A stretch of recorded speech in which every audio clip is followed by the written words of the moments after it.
And there we go. Oh, yeah. Just practicing anything on the show. There's no use to. We'll just do everything live and wing it. That's how you do it here. Yep. That's a specialty. Indie Volt specialty. Winging it. That's right. We'll figure it out as we go along. Yep. Oh, goodness. Hello, everybody out there. It is Tuesday. Know what that means. It's time for your favorite brand, Midwittery. It's time to come together, like we always do, talk about comic books, especially indie comic books. Yep. Indie gaming, indie, all that good stuff that we all love. Indie. It's all that time. Oh, yeah. Come on in, Randy. Always come in, sit down. There's chairs up front. Have a seat. Yes, come on in. We see you out there breathing. Hit that like button. Yeah, please hit the like button and continue to subscribe. We've been climbing up subscribers on YouTube. Couldn't be happier about that. We're in the 800 something. I looked last. What was that? Last time I looked at me, well, I'll look again. 847. 847, Lola says. 847. 847 people, 840 subs on YouTube. Please keep hitting that subscribe button. We really appreciate it on our road to 1,000. We really want to start worrying about our content. Yeah. And take them super chats. It'll be the time where I say, I remember the good old days when we weren't. We didn't have 1,000 subs. I don't think it's going to change much considering we have some national sponsors now. So that's right. We'll just watch a little bit of the language. A little. We are still TVMA DLSV. Yeah. Well, the minute you say certain things, I think that's a whole other story. That's when you yawn. Yeah. I don't need yawning. Hello, Rogerio. So let's talk about some of the Nightlight. Could have been Nightlight. I couldn't make up. I seen it it popped up and it went away very quickly. Nightlight. Yeah, we appreciate you listening. Everybody, come on in. So, Randy, I'm going to hit the intro. Don't hurt yourself. Yeah, I'm gonna spike the intro really hard, and then we'll come back and introduce ourselves. Here we go. Hang on, everybody. And by the way, people watching, pay very close attention to the disclaimer tonight. We're not responsible for anything that's said on the show. None of the thing. I need to stress that. We're not responsible for anything that's said on the show. Here we go.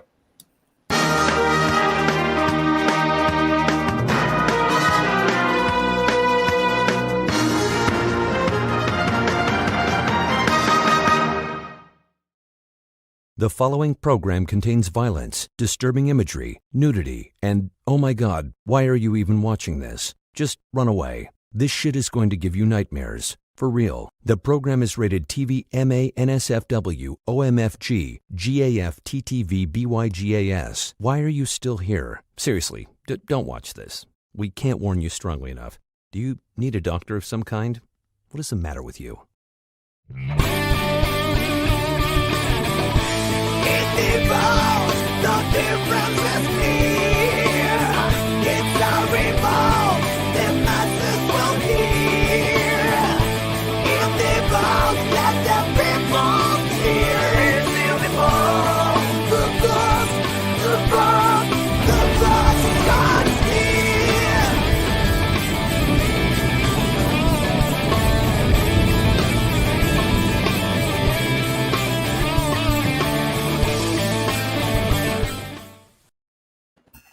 Hello, everybody. My name is Varian Grant. I am the co-founder. I'm the founder of Indie Volt Media LLC. Started making comics way back in 2008. Long time. I'm a comic book artist, comic book publisher, comic book creator, father, geek, gamer, occasional actor, reluctant taxpayer, your kid's favorite artist, aka News at 11, aka Mommy, there goes that man again, and happy to be here with you this Tuesday. It is Tuesday. That means this is Indie Volt LiveWire time. Indie Volt LiveWire. And I'm Varian Grant. We just had somebody else pop in. I see you, sir, hanging out in the back. I'm gonna let you in a second. I see you. We got one of our special guests here tonight. Watch the Cheetos; they might be stale. In the back in the green room, we're going to bring you back in up. the green room. Yeah. But let's go through. The alcohol is good though. I'm joined as always by the lovely Indie Princess. Hello, man. Hey. Hail hoes. Hail hoes. Hail hoes. Yeah, I got a new shirt today, guys. Look. Sweet. Hashtag hail ho. My goodness. This is going too far. This is going way too far. It has. No, it's not. No. Can never go too far. But yeah, I am Princess Lola, and I am the EIC over at indievolt.com. And I am the creator and writer of Lore, which is on Indiegogo. It's in demand, but only for a short time here. So go check it out. Mr. Zimmerman. Hey, everybody. I'm Randy Zimmerman. I'm a longtime alternative and independent comics creator and publisher. Done just about everything in the direct market that you can imagine. Just got done getting the Indie Volt Revolt book. That was Indiegogo campaign out of the printer. We'll be fulfilling that just as soon as I'm done coloring another book that I'm working on for Aero Comics 4.0 that I need to get done so we can get it to the printer. But as soon as I'm done with that, the fulfillment will begin on that Revolt book, and we'll get that out to you. It should be in just another couple of days. Should be winging your way. But other than that, Aero Comics 4.0, look for us all over on the main social platforms. Take a look at what we're doing. We're going to be starting up books coming in August.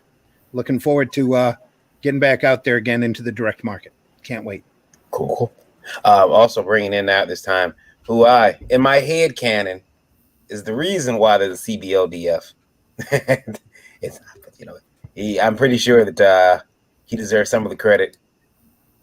Mr. Hard Fisher. Yeah.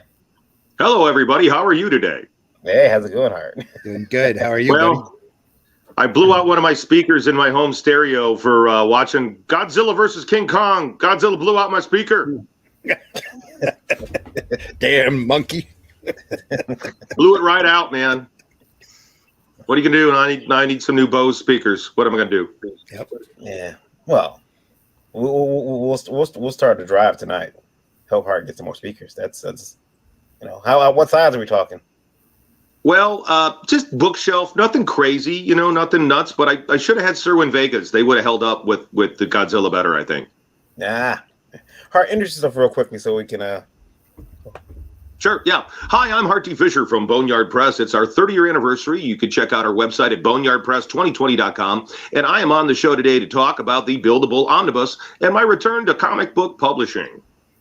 That's right. Great. Mr. Marv. Hi, everybody. I'm Marvi. I'm the writer, creator, and artist of The Sin Killer, who is now on Indiegogo.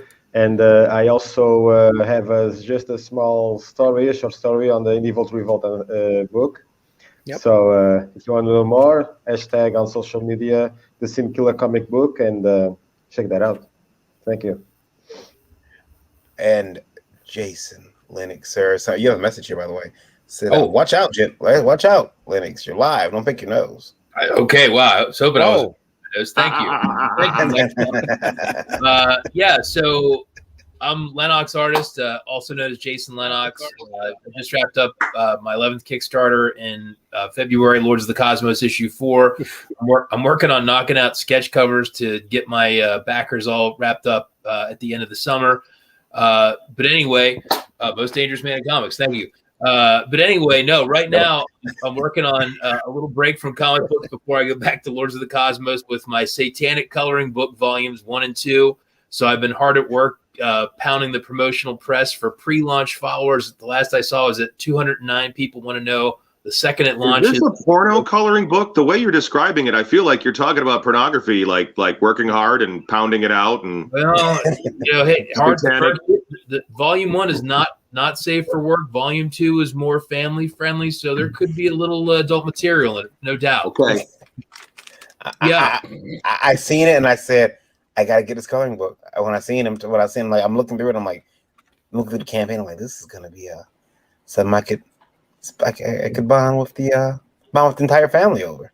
Yeah, well, I mean, depends who's in your family, but I wouldn't advise volume 1 for the kids. So yeah, there's a little bit of adult content. So That's pretty cool. We're gonna take a look at that too. And Will is it Peden or Payton? It's Pete. I wouldn't want to get it wrong. You're throwing axes right now, so I don't want to get it wrong. Introduce yourself. I'm Will, the creator of Hill Turn comic, currently on Kickstarter. It's a comic about a serial killing professional wrestler. It's my introduction. I'm a new creator, kind of the intro into the indie world. Very cool, very cool. I used to wrestle on the independent circuit, and I am pretty sure that there are some serial killers I may have wrestled. I'm pretty sure. I think it's quite possible. Well, having said that, guys, you've seen the show. You know how we normally do it. We'll answer some questions from the audience. Mary Machine Guns in the house. Happy to have her there. Facebook user says, "Hey, folks." Yeah, I don't see. Sometimes it just blocks out whose names they are. We've been having a lot of problems with that lately. So it's just Facebook user. Yeah. Well, if it was Mary Machine Gun, then that would probably be Max DeVille. And Max DeVille is working with me on the return of Buildable, my return to publishing. Max just finished up. He's about to launch his Kickstarter, I think, this weekend. Yeah. And he's been helping me figure out my Buildable Omnibus Kickstarter. So I think that's who Mary Machine Gun is. Yeah. We know that. Facebook user, though, I can't see the name. Jennifer Luter's in the house. Says, "Hi, guys." Hey, Jen. It's weird. Sometimes it doesn't show us the name. Now, from Indie Vote Radio, start off with a good question, Randy. And it was. It's always good to start with a good question. Yeah. And I'm glad that we got such a packed house tonight here, because it gives there's gonna be some different opinions, maybe. And this one comes from Mark, and Mark says, I don't have a card for it because it's from Indie Vote Radio, but he says, we do a lot of joking about the mainstream comics on the a lot of mainstream comics on the market, but can someone tell me, what has Marvel, DC, or the mainstream ever really done to impede or hurt indie comics? Why is it indie comics against mainstream? I can tell you that. I could answer that question at length. I know you can. I think you should. Now, everybody keep in mind. Yes. Here is how Marvel Comics single-handedly destroyed the independent distribution market in the late 90s. It starts with Heroes World. Marvel decided that they were bigger than their stores. Now, I, as a comic publisher, as a 30-year veteran, as the owner of the American Horrors television channel, I could tell you this. Your retailer is your friend. The store owner is your friend. The movie theater that carries your movies is your friend. They are part of your distribution chain. They're an important part. And Marvel decided they were going to pull all of their products and create Marvel Mart. They were going to pull all their comics from the direct market. This was in the 90s, is when Ron Perlman owned him, a corporate Wall Street raider, took over. And so he was pimping it out, and they were going to do Marvel Marts.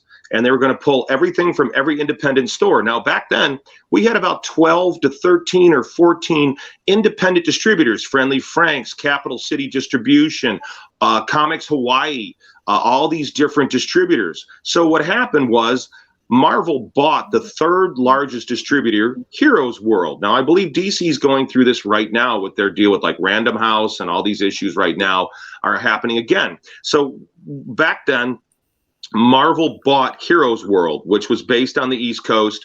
They bought the third largest distributor. They pulled all their product from every other distributor. They created a distribution war. And so what happened was, because of Marvel, and they wanted to destroy the independent market. Marvel has always hated the independent market. They have enacted specific business plans to drive independent publishers off the stands. When Image Comics was released, they hated the fact that Todd and Jim and Rob went off to go do their own thing and have their own vision. So they sought to destroy Image Comics. And one of the ways they did that before the Heroes War debacle is they decided they were going to publish so many comic books, it would drive everybody off the stand by weight of their presence. So at one point, I think Marvel was publishing 50 books a month. And in 1 month, they published 90 books, and they were garbage. They were utter garbage. And so this didn't work. What happened is a lot of stores got hurt. A lot of stores carried a lot of crap that they couldn't sell that's still sitting in boxes somewhere today, like Techno Comics. I won't go into that one. So they bought Heroes World and they created this distribution war. And what happened is people like DC or Dark Horse, or I'll say it, Chaos Comics, started making decisions of who they were going to sign exclusively with. And that drove every other distributor out of business. And that's why I did the Marvel Can Suck My Cock t-shirts, because they were trying to drive publishers like myself out of business. They didn't want us making comic books. And it's one of the reasons I've come back to the industry now, because of the Kickstarter movement. Because of Kickstarter, we are freed from the tyranny of distribution. We are freed from the tyranny of having to spend. Randy's nodding his head there because he's a vet. He did comics just like I did in the 90s. Me and Randy worked together. Oh, yeah. We did a lot of cool stuff, had a lot of fun, great guy.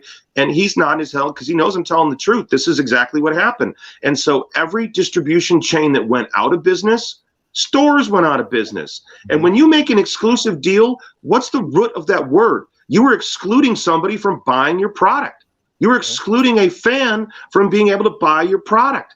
And you need to grow your audience always. You always have to grow your audience. That's number one rule. You have to get the books out there. And they got to be affordable to the public. You got to make them affordable so people can actually afford these things.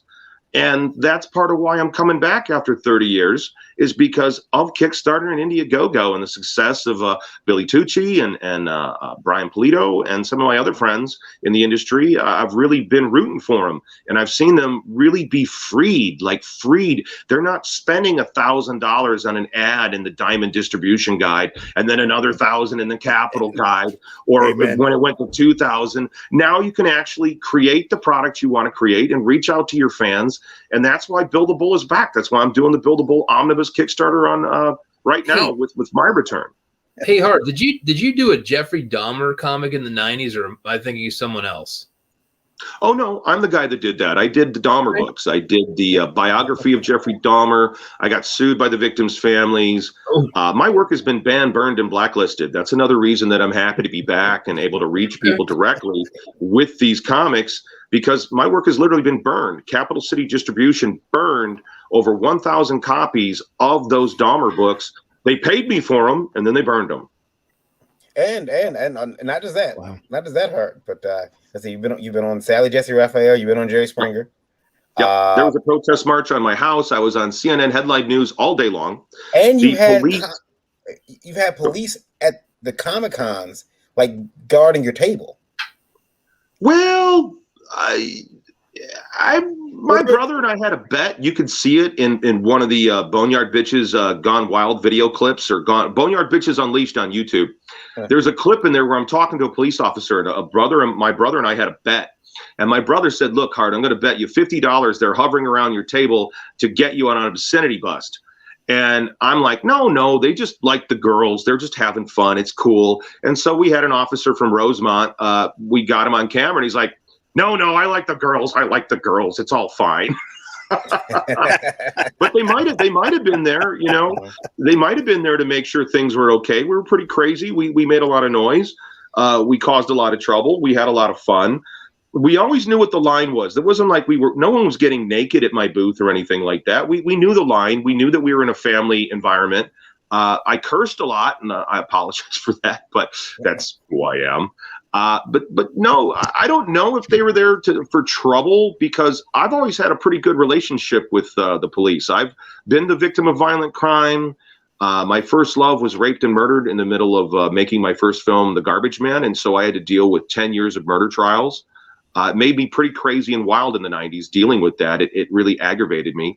So I've had to deal with law enforcement quite a bit as work hand in glove with them. You know, as a major witness in this. It was a sex crime. It was in the middle of all the Jeffrey Dahmer controversy. You know, the news was reporting like, remember the author of the infamous Jeffrey Dahmer comic? Well, now he knows what it's like to lose a loved one. It was really insane. And I kept having more trials. So throughout the decade of the 90s, I kept having to go back to court to deal with this rape murder case. And there was also issues with me running Danzig's comic book company and A Taste of Cherry and the Planet Comics bust in Oklahoma, and the fact that that story of Veronica 4 is obscene material to this day. And I dealt with a lot of censorship. I dealt with a lot of backhandedness from the press, while I was dealing with a lot of violence in my personal life and a lot of violence in the world around me. I was a bouncer. And then I went, I was into martial arts. I moved to LA and I was living in Los Angeles, and I got to train with so many amazing people in martial arts. And a lot of the guys in martial arts that I trained with were police officers. One of my training partners, Rui, wherever you are, Rui, I hope you're doing good. He was a SWAT guy, and his job was to teach the other SWAT guys how to fight. And he used to execute high-risk warrants. So that guy was an amazing training partner to have at GoCore and Gene LaBelle's Hayastan Academy. I want to ask Marv. Now you're in Portugal, so Yeah.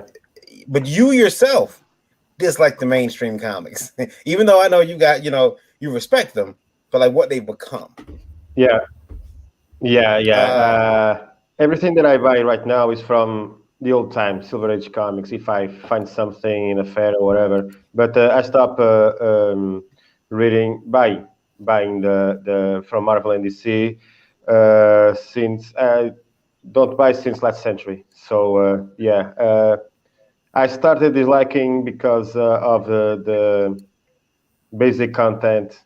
Nothing like the old times comics. Everything was just for the action, for the poses, for the crazy drawings, and the essence of the magic that brought me to comics just disappeared in the mid 90s. So then a couple of years ago, around 6-7 years, I knew about in the comics from Jeff Lafferty, and since then I really enjoy watching every time a show talking about new comics.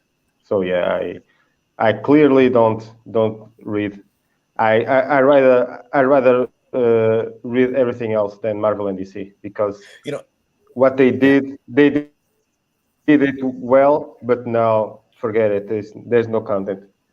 People. I've had people tell us that, why are you so mean to Marvel and DC? The thing is, I still buy the books. I still buy them. I still go every week. Randy watched me take a sick pleasure over a couple of weeks after people started saying, a rumor got out there that, hey, you got to be nice to Marvel and DC if you want to work for them, because if they can look back and they can see where you've been rude, that's a fact, guys. You guys should know that's a fact, that on Facebook, these editors will comb through your old posts, and they will see if you have been talking negatively about Marvel, if you've been talking negatively about DC, they will utilize your critical tastes on your Facebook page or your Instagram or whatever your social platform is. They will use that and say, no, we're not going to hire this guy. Yeah. However, and they say this, but then you wonder why we don't like them and what they did. And again, I knew what they had done to indies. Randy demanded that I get that education, so I knew what they had done. I knew how they squeezed indies out of the marketplace. I knew how they had even collaborated with conventions to make sure that the indie guys stay, way in the back. Put them way in the back of the convention. Don't put them near us. Don't that happened to me. That happened to me. San Diego Comic-Con did that to me. It's why I won't go back to San Diego Comic-Con. I did the Marvel Can Suck My Cock t-shirts at the San Diego Comic-Con, and there was nothing in the vendor contract that could make them throw me out or get rid of me. And so Marvel was threatening to sue the people at the San Diego Comic-Con. And this was mid-90s, late 90s. And so after that, what the Comic-Con did was they literally added, no joke, 6 to 7 pages of new legalese into your vendor contract that says that you're not allowed to have anything that be detrimental to the comic book industry. And so 2 years after I did this t-shirt thing, I paid for a big corner booth, and I paid extra, and I show up at the show, and I know everybody. I'm not a punk. I know everybody in the business. I'm not dealing with the underlings. I'm dealing with the head of the show. I knew everybody. I did every show. I did every major show, and I'm world famous. I'm infamous. I did Larry King, Jerry Springer, all that stuff. So they knew that I had like a media presence and a media voice that other creators didn't. So it was harder to push me around. And what happened was they flat out lied about my booking for my table. And I show up And they had just done this the previous year to Bernie Wrightston. Bernie Wrightston had been given the Lifetime Achievement Award. In the following year, they screwed him on his table. Totally screwed him on his table. And they did the same thing to me. And they lied about it. And they stuck me all the way at the end of the show by the bathroom. And I went looking for my booth. And I saw that they had my booth. And they had paperwork for my booth because they showed up with a bill. They showed up with a bill for the right space. And I found the booth, and it was right by Marvel. So I'm sure Marvel leaned on them, and that booth was empty. I could have gone into my corner booth anytime, the one I booked, the one that I put a deposit down for, and they wouldn't give it to me. So yeah, Marvel and these big companies do mess with the independents for sure. Yeah. It's we're not being paranoid. You know, there's a history of it. Jason, did you want to weigh in on that? I mean, here's my take on the kind of the classic Marvel DC stuff. I think everyone goes through a phase where you enjoy reading all those things, whether it's Captain America, Spider-Man. Like, I think they have an appeal to everyone. I'm watching my kids kind of discover those classic heroes now. They're 6 and 9. I guess my problem and some of the stuff that you guys are talking about, I didn't know. I'm not surprised, but it's appalling.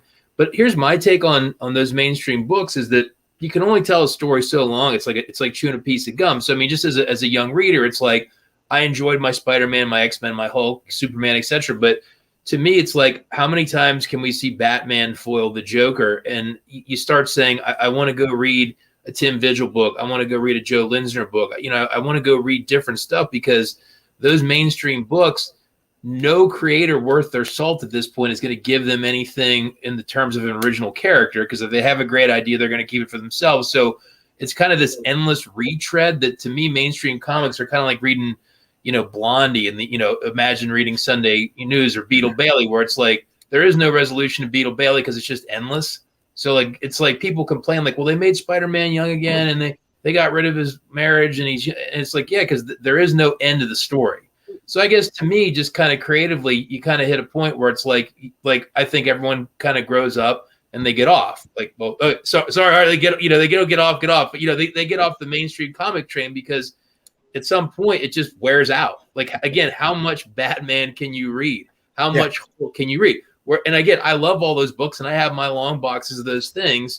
You just kind of move on where it's like a lot of the stuff I read now is either manga or independent comics. I like to read Attack on Titan. I like to read Alita. I like to read Dorohedoro. And then a lot of books that people are making on Kickstarter. So in oddball European stuff like Requiem's book that I've really enjoyed reading in the last few years, and classic heavy metal, because there was always a diversity of art and thought and writing in those things. So I guess to me, I didn't experience some of the stuff Hart's talking about. So it pisses me off to hear him talk about that because it's bullshit. Oh, sorry. But it's fine. You're fine. You're fine. You're TVMA deal. That's me. But I didn't experience that personally, so I can just listen and say I don't like anything that I don't like. I mean, I'm glad I'm hearing it, but I don't like to hear it. But I guess to me, it's just kind of more of, I think most people just hit a point where it's like, if they still like comics, they leave mainstream because, again, how much stuff can you read of the same thing? It's just like chewing a piece of gum forever. So, I mean, I would take it a different step, too, as an insider, as a person who's been a publisher for so long and worked with everybody. What I would tell you this is what you're seeing, part of why it's all dried up, because these characters were around for a very, very long time. Sure. Okay. They were around in the 70s, they were around in the 60s, they were around in the 80s. And what's happening now is you're seeing tremendous corporate interference. And they're going, you know what? It's time to make Harlequin a lesbian. Our demographic says that character will sell better, and they will throw out years of character development, years of a fan becomes attached to your character, and they love that character, and they open the book, and they are spending time with that character. And what you're seeing is blatant corporate interference with the characters. There's a lot of great writers out there. There are a lot of great stories to be told with Batman. Why do we see the Joker again and again? Because some bean counter somewhere says, we got a new Joker toy. We got a new Joker toy. We're going to bring the Riddler back. But there are so many villains in like Spider-Man's iconography that they never go back to, like the Jackal or the Gwen Stacy storyline, or actually having real loss in these books because they're so crass about it. These people that are running these machines don't give a damn about these characters, and that's why you guys don't want to read them. You guys don't want to read them because at the indies, like my book, Bill the Bull, I've been drawing Bill the Bull since I was in high school. I'm coming back with that book because I love it. I love it. I miss the character. I miss spending time with that character. And that's the thing that they're lacking. You know, I've said for me, like there's a point where I could personally, if I have to relate to a character, I could relate to pretty much any character. But Spider-Man was cool to me because he had grown up that geeky kid. He graduated high school. He went to college. You know, he had, you know, and he gets married and he has a wife. And it's like, as you get older, you start realizing, oh man, I'm doing the exact same thing Peter Parker's doing. Oh man, now I have a wife too. And now I have a job and I have to, you know, do this and this. And it's so much stuff to where Spider-Man was actually a relatable character. When I used to think that the problem with Spider-Man is that the writers couldn't relate to him. And, you know, I mean, let's be honest. Dan Slott couldn't relate to Peter Parker, so he made him single, unmarried, and put him in Doc Ock's body. So, which he could relate to. Then I'm sorry, I've said it. Dan Slott tried to sneak his Twitter army on me one time for no apparent reason. No reason. I was sitting there minding my business, and Dan Slott's first tweet to me was, "You follow someone who," I mean, he tweeted to me, not privately, on his Twitter. "You follow someone," he added me, "who refers to me as human garbage. Maybe I'm not someone you should follow." And I'm at the market in line, and you know, I get a message saying Dan Slott mentioned you in a tweet, and I'm like, "Oh, really?" And then my phone dies. So I'm like, "Oh man!" I rush, I hurry up, I buy my groceries, I dart home. I don't even put any groceries up. I park the car. Oh, no. I tell Lola, "Bye, get the groceries in the car." I fly upstairs. I get on my computer. I'm like, "What did Dan Slott say about me?" And it's that tweet. Yeah. And I've got maybe, you know, there's like at this point 22 other people, you know, hearting it, you know.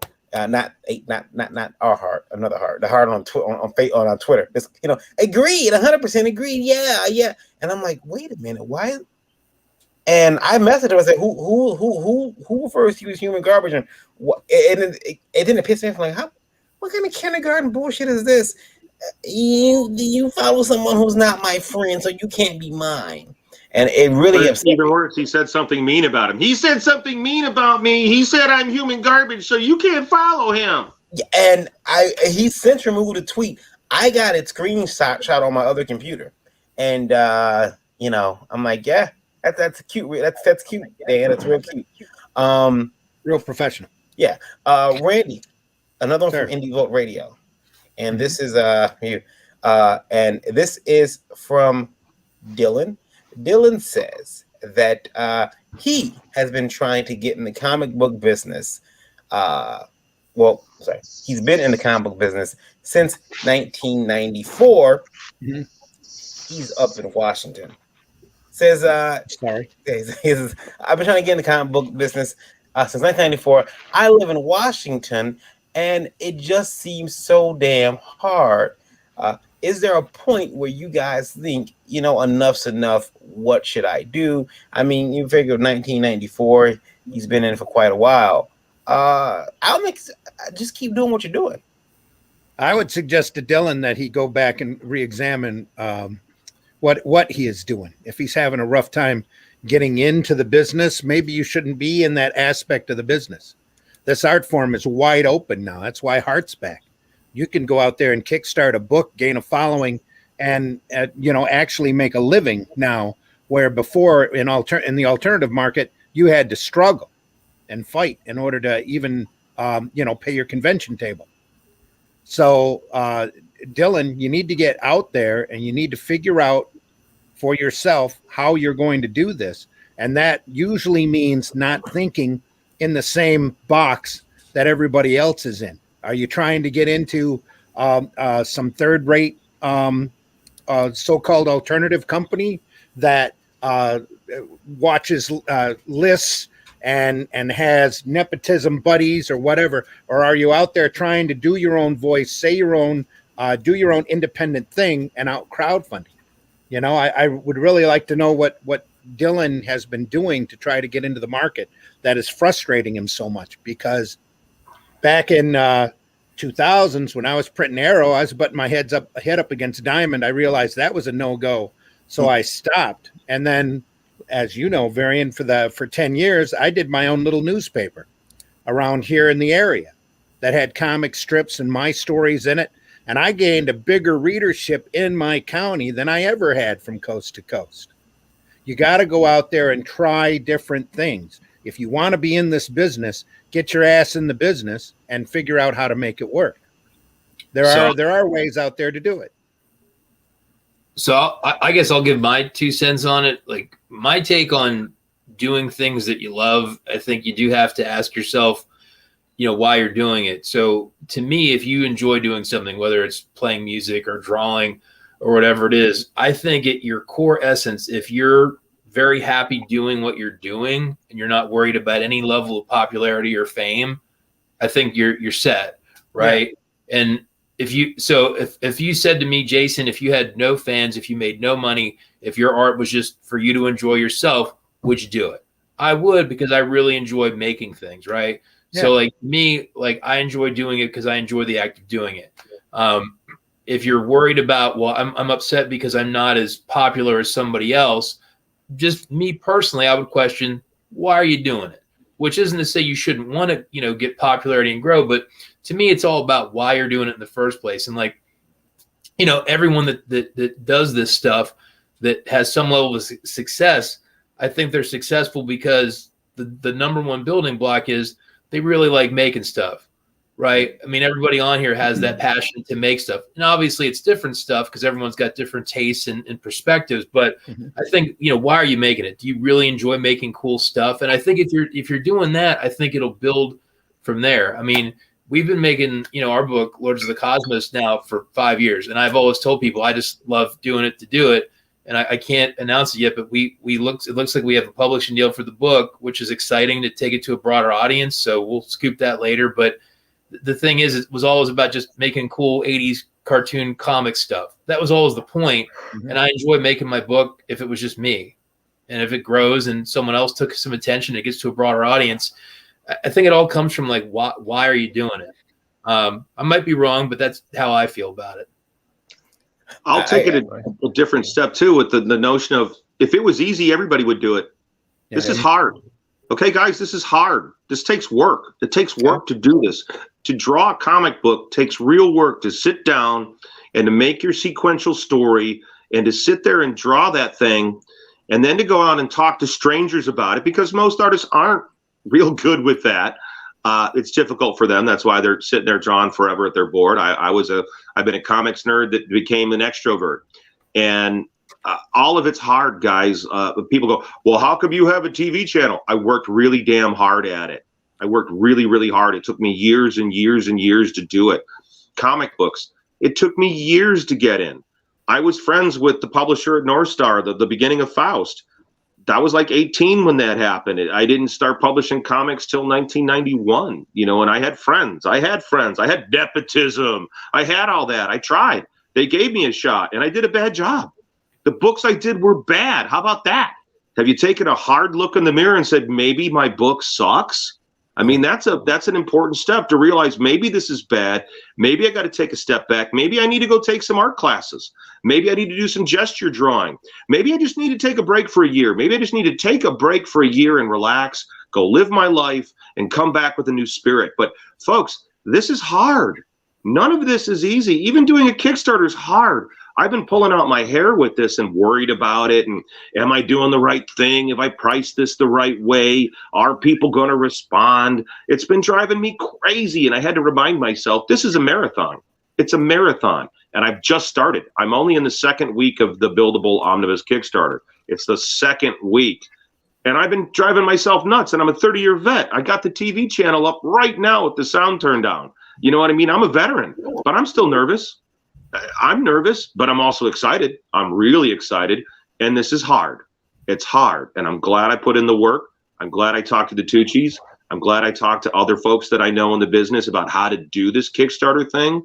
But remember, whoever you are at home, this isn't easy. This isn't easy at all. And it has to be about what you said was right. Why are you doing it? What do you want from this?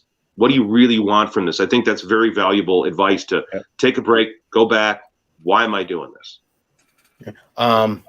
Ligma Buster says, where's Dark Horse and all this? They better or just as bad as Marvel DC? Just curious. I have history with them, so I don't want to get involved in this. Can I make a random observation about that, just as a bystander, knowing nobody? It almost, again, this is just what I've seen, so I could be wrong. It just seems to me like so many of the DC properties that they made their bones with have all been stripped away from them, Aliens, Star Wars, etc. So it almost seems like they're just getting beat down on legal stuff. I mean, not like getting sued, but just like, hey, remember that thing you had? Now Marvel's got it. Yeah. So, here, I'll give you guys some inside information. Okay, I've got several friends that are publishers that license titles like RoboCop, and they license big studio properties. And what they all told me was this: Hart, it was great. I was so happy to have the RoboCop property, but as soon as I started making numbers, as soon as I started making sales, they pulled my license and they decided they were going to do it themselves. And that has happened over and over again. And you can see it again and again.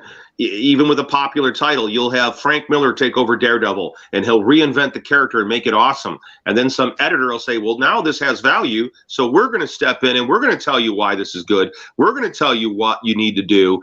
When they weren't the ones that made it cool. They weren't the ones to make it awesome. And I think that's why Randy was smart to go do his newspaper. That was really smart to go stay in your art, but do it differently and build a new audience. I've seen some of those little newspapers. I love it's Spank the Monkey, right, dude? Oh, no, I didn't put Spank in it. Oh, okay, but I mean, that was one of your characters that I really liked. One of my characters, yeah. I like that comic. Initially, I started out doing having Spank on it. In fact, I have a prototype that's got Spank in it. But all the advertisers said, we want this family friendly. So I went, all right, no monkey. You know what? I remember in college, I had a buddy of mine. He bought X-Men obsessively, and I remember I bought X-Men because I liked the creators, that were doing books. So I would leave books if the great creators left. I left the book. Right? I was more, and I always have been. I'm into following creators. Like if I like an artist, I like a writer. To me, if you take, Frank Miller, Joe Linsner, whatever, like Neil Gaiman, they could write a children's story and it would be massively entertaining because they're super talented. No matter what those guys do, if you like them, it'll be great. But my one buddy was obsessed with getting every X-Men book, and he's like, "Oh, these books are just really aren't that good." And I'm like, "Why are you buying this?" And he was like, "Why? I feel like I have to." And I think a lot of fans, a lot of horror fans and comic book fans, that's me, are completists. Yeah. Where they'll say, "I know this is really bad, but I feel like I have to buy it." And if you talk to those fans, and there's a lot of them, and I'm sure we're all friends with some of them, like I feel bad because it's like you can unlock yourself from buying. Like these companies, kind of to Hart's point, they know that, and they're like, if we make another widget and 2 widgets a month, you'll buy it because a lot of you have some low level. We're going to make another special edition of Evil Dead, a new special edition of Evil Dead, one more. And maybe OCD is too strong, but it's like a feeling of completionism where it's like I have to have everything. That's probably a third of their audience now. They're just buying the book out of impulse in order to keep their collections rolling. Yeah, I'm one of them. You guys are coming for me. What's going on here? Sorry, Mary. No, but you know what? It is true. I mean, and again, I mentioned earlier that I kind of a couple months ago there was this whole, hey, you can't say these comics suck because you said you don't buy them, the mainstream books, and there's a lot of indie people saying this, and I'm like, no, I buy them. I just don't put them online that I buy them. But tell you what, I will from now on. So for like about, Randy? Was it 4 or 5 weeks straight? Yeah. I just, every Wednesday, I'm like, oh, by the way, guys, it's Wednesday. Let's see your haul. Because my thing is this, if you're telling me that I can't say they're bad because I'm not buying them, and I prove that I am buying them, don't tell me they're good and you're not buying them either. And I started doing this Wednesday haul challenge. Where are your books? Yeah. And guess what? No, they didn't post pictures of their hauls because they weren't buying Nobody. the books either. Yep. They were just doing it for nepotism because, like Hart said, they knew some of those editors who won't have a job in like 4 or 5 months anyway were going to be looking at their Facebooks, and they just might pluck them from obscurity and say, "Here, you can work on this D-list character." Just for a little while until the company goes belly up or we just have to reboot things again with all new number ones. Wow, I feel like Randy. This is how Randy got where he is. Oh man, you get your own little soapbox going, buddy. Yeah, wow, that was there's so much hatred. Oh no, that's not hatred. That's passion. Yeah, love for the business and the art form, dude. It is. But it is. I want to look at. I don't hate Marvel. I just wish the people up there would realize what they had and actually attempt to try to make money every once in a while. I'll take it a step further. I love them. I love them. I love these characters. I grew up with these characters. I was a make mine Marvel. Yeah, Marvel. I was a bullpen bulletin kid. I bought everything Marvel. And then at a certain point, you just knew as a fan, you knew as a reader, you knew when they became corporate shills. You knew when they threw the characters under the bus, when they had the vote for killing Robin, when DC had them do a whole social media vote, are we gonna kill Robin? Or yes or no, we gonna kill him? And that was horrible. That's a child character. That's not even an adult. You just put up for vote the murder of a child. That is where you could see that these corporations have look at the way they've treated Alan Moore. Look at the way they've screwed him over and screwed over all their contracts with him, all the deals they made with him. It's horrible. And for myself, I think that Disney isn't helping. Disney hasn't helped these comics be better at all. They just bought this as a move to make more movies. That's why they did it. They needed to make more movies. But as far as like us, the indies go, we love what we're doing. We sacrifice to do this. Like I give up other things to do this. In fact, part of the reason I'm back in comics and part of the reason it's Build a Bull is because my mother passed in January. And my mother was one of the people who really supported me in my comic book habit. She gave me all the paper. She worked for the Department of Public Aid since 1969 in Illinois. And so she had access to a Xerox machine. So she would take my comics and she would Xerox them for me so I could go sell them in school. And that's how much I cared about my characters. And that's why I'm back. I came back with Bill the Bull because it was my favorite character writing it growing up. It was the character that my mother supported me with.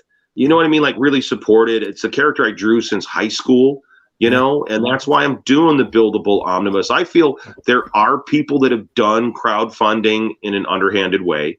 And I've sought to do it in a way that creates value, that celebrates 30 years of publishing this character. We're going to be publishing the books I drew in high school. All the original Build a Bull books I did in high schoal that I sold to all my friends. Those are going to be stretch goals on the omnibus. I hate to use the word, but we're going to make floppies. I hate that word, floppies. I'm going to make comics, damn it. I want to take a look at we're going to take a look at Build a Bull, and then as soon as Will comes up, we're going to look at Heel Turn. We want to tell Glenn to have a good evening. He's taking off. Yeah. Later, everyone have a good night. Yeah. But before we jump into these campaigns, Rogerio says, "I still love Marvel, but we can't be together anymore. It's not them, it's me." It's Marvel. I feel like I've outgrown you. We're not pacing. Oh, let's see. Will's phone is moving. Either his phone is being stolen by someone, or it's about to fall off of its pedestal wherever he's got it on, sliding off. Here we go. Let's watch. Going. Almost. What's it doing? He's at an axe throwing. Fascinating. Yeah, he's out throwing axes right now. Yeah. Which is why, again, you don't mess with somebody who throw an axe very far. I did want to remind everybody we are on Indie Vote Radio, which is right now 88 8,462 people listening. Thank you. We appreciate each and every one of you, no matter where you are in the world. And Hart, I told Hart this before. Indie Vote TV, which we would not have if Hart didn't have American Horrors, which is on my television behind me. I have it installed on my Roku. Because I was like, I want a TV channel. Hart's got one. I think that was my official reason for a while. That was your motivation. Yeah. Hart's got that's one. That's a good reason. Hart's got one. I want one too. It's not fair. And so if not for now, what I like about Hart that I don't have the balls to do, and if you follow Hart on Twitter or even on Facebook, especially you're only on Facebook, right? You're not on Twitter. I'm never on Twitter. I gave up on Twitter when they started censoring everybody. Right. When they started censoring everybody, I mean, come on, guys. I didn't vote for Trump, but when you ban your president, your seated president, have some respect, people. Have some respect. Sure, did he say stuff people didn't like? Hey, that's life. Free speech is about the speech people don't like the most. That's what you got to protect the most. Free speech, people. What I liked about your Facebook post, though, is that you would basically let everyone know that is your television station. I know this because Hart will change what you are watching in the middle of you watching it. Because not in the middle of the show. Not in the middle of the show. Once the show's running, I have a rule where I won't break into programming.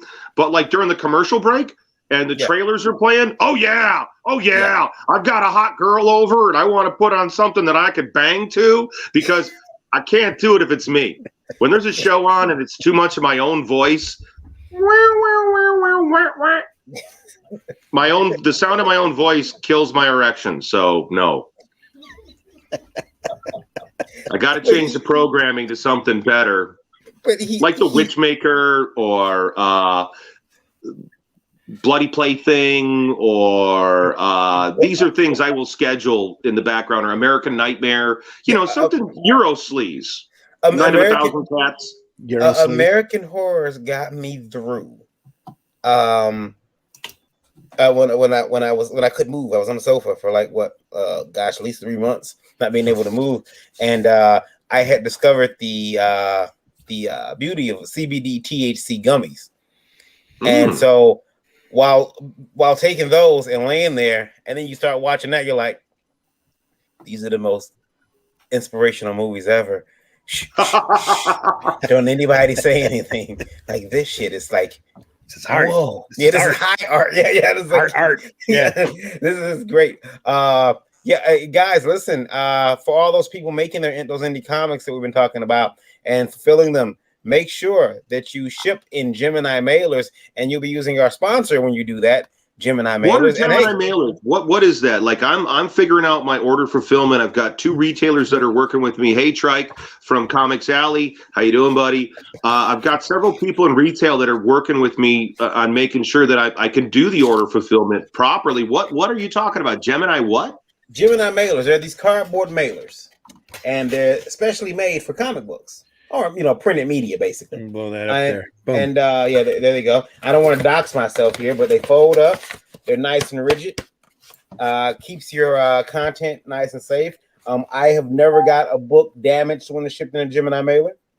They're about $1 or so a box. But if you're looking to save some money, if you go to GeminiSupply.com, use code VOLT10, that's VOLT10, VOLT10, for a 10% discount. And they'll ship those Gemini mailers to you.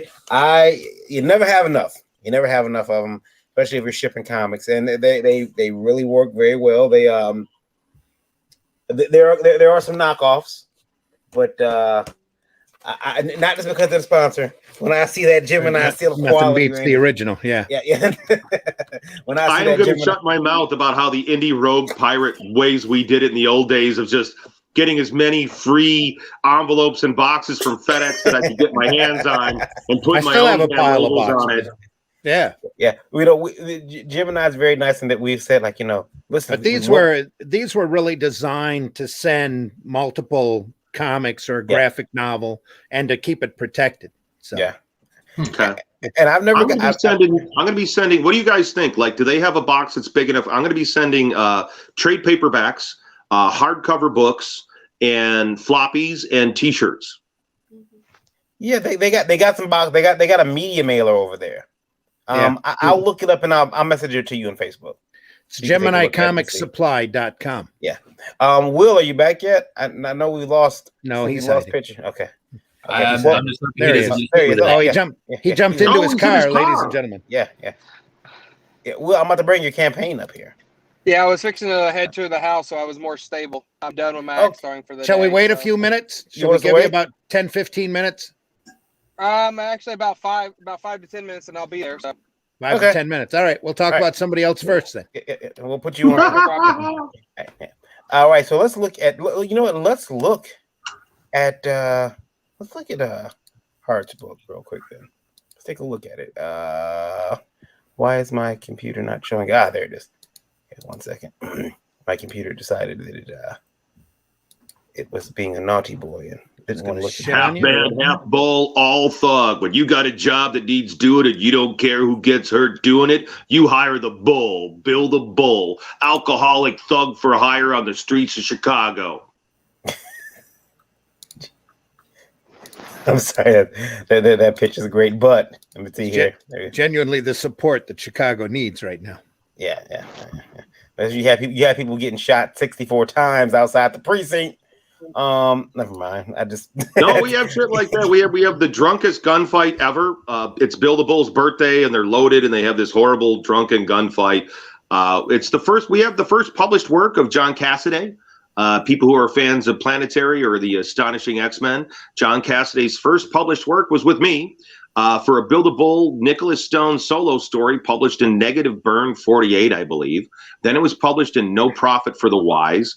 And then now we're reprinting it as part of this omnibus. And Bill the Bull has artwork by George Perez. It's got some of the first published work by Duncan Rouleau. Great work by Jason Moore. I saw Jason Moore popped in on one of the messages there. I'm excited to bring this work back.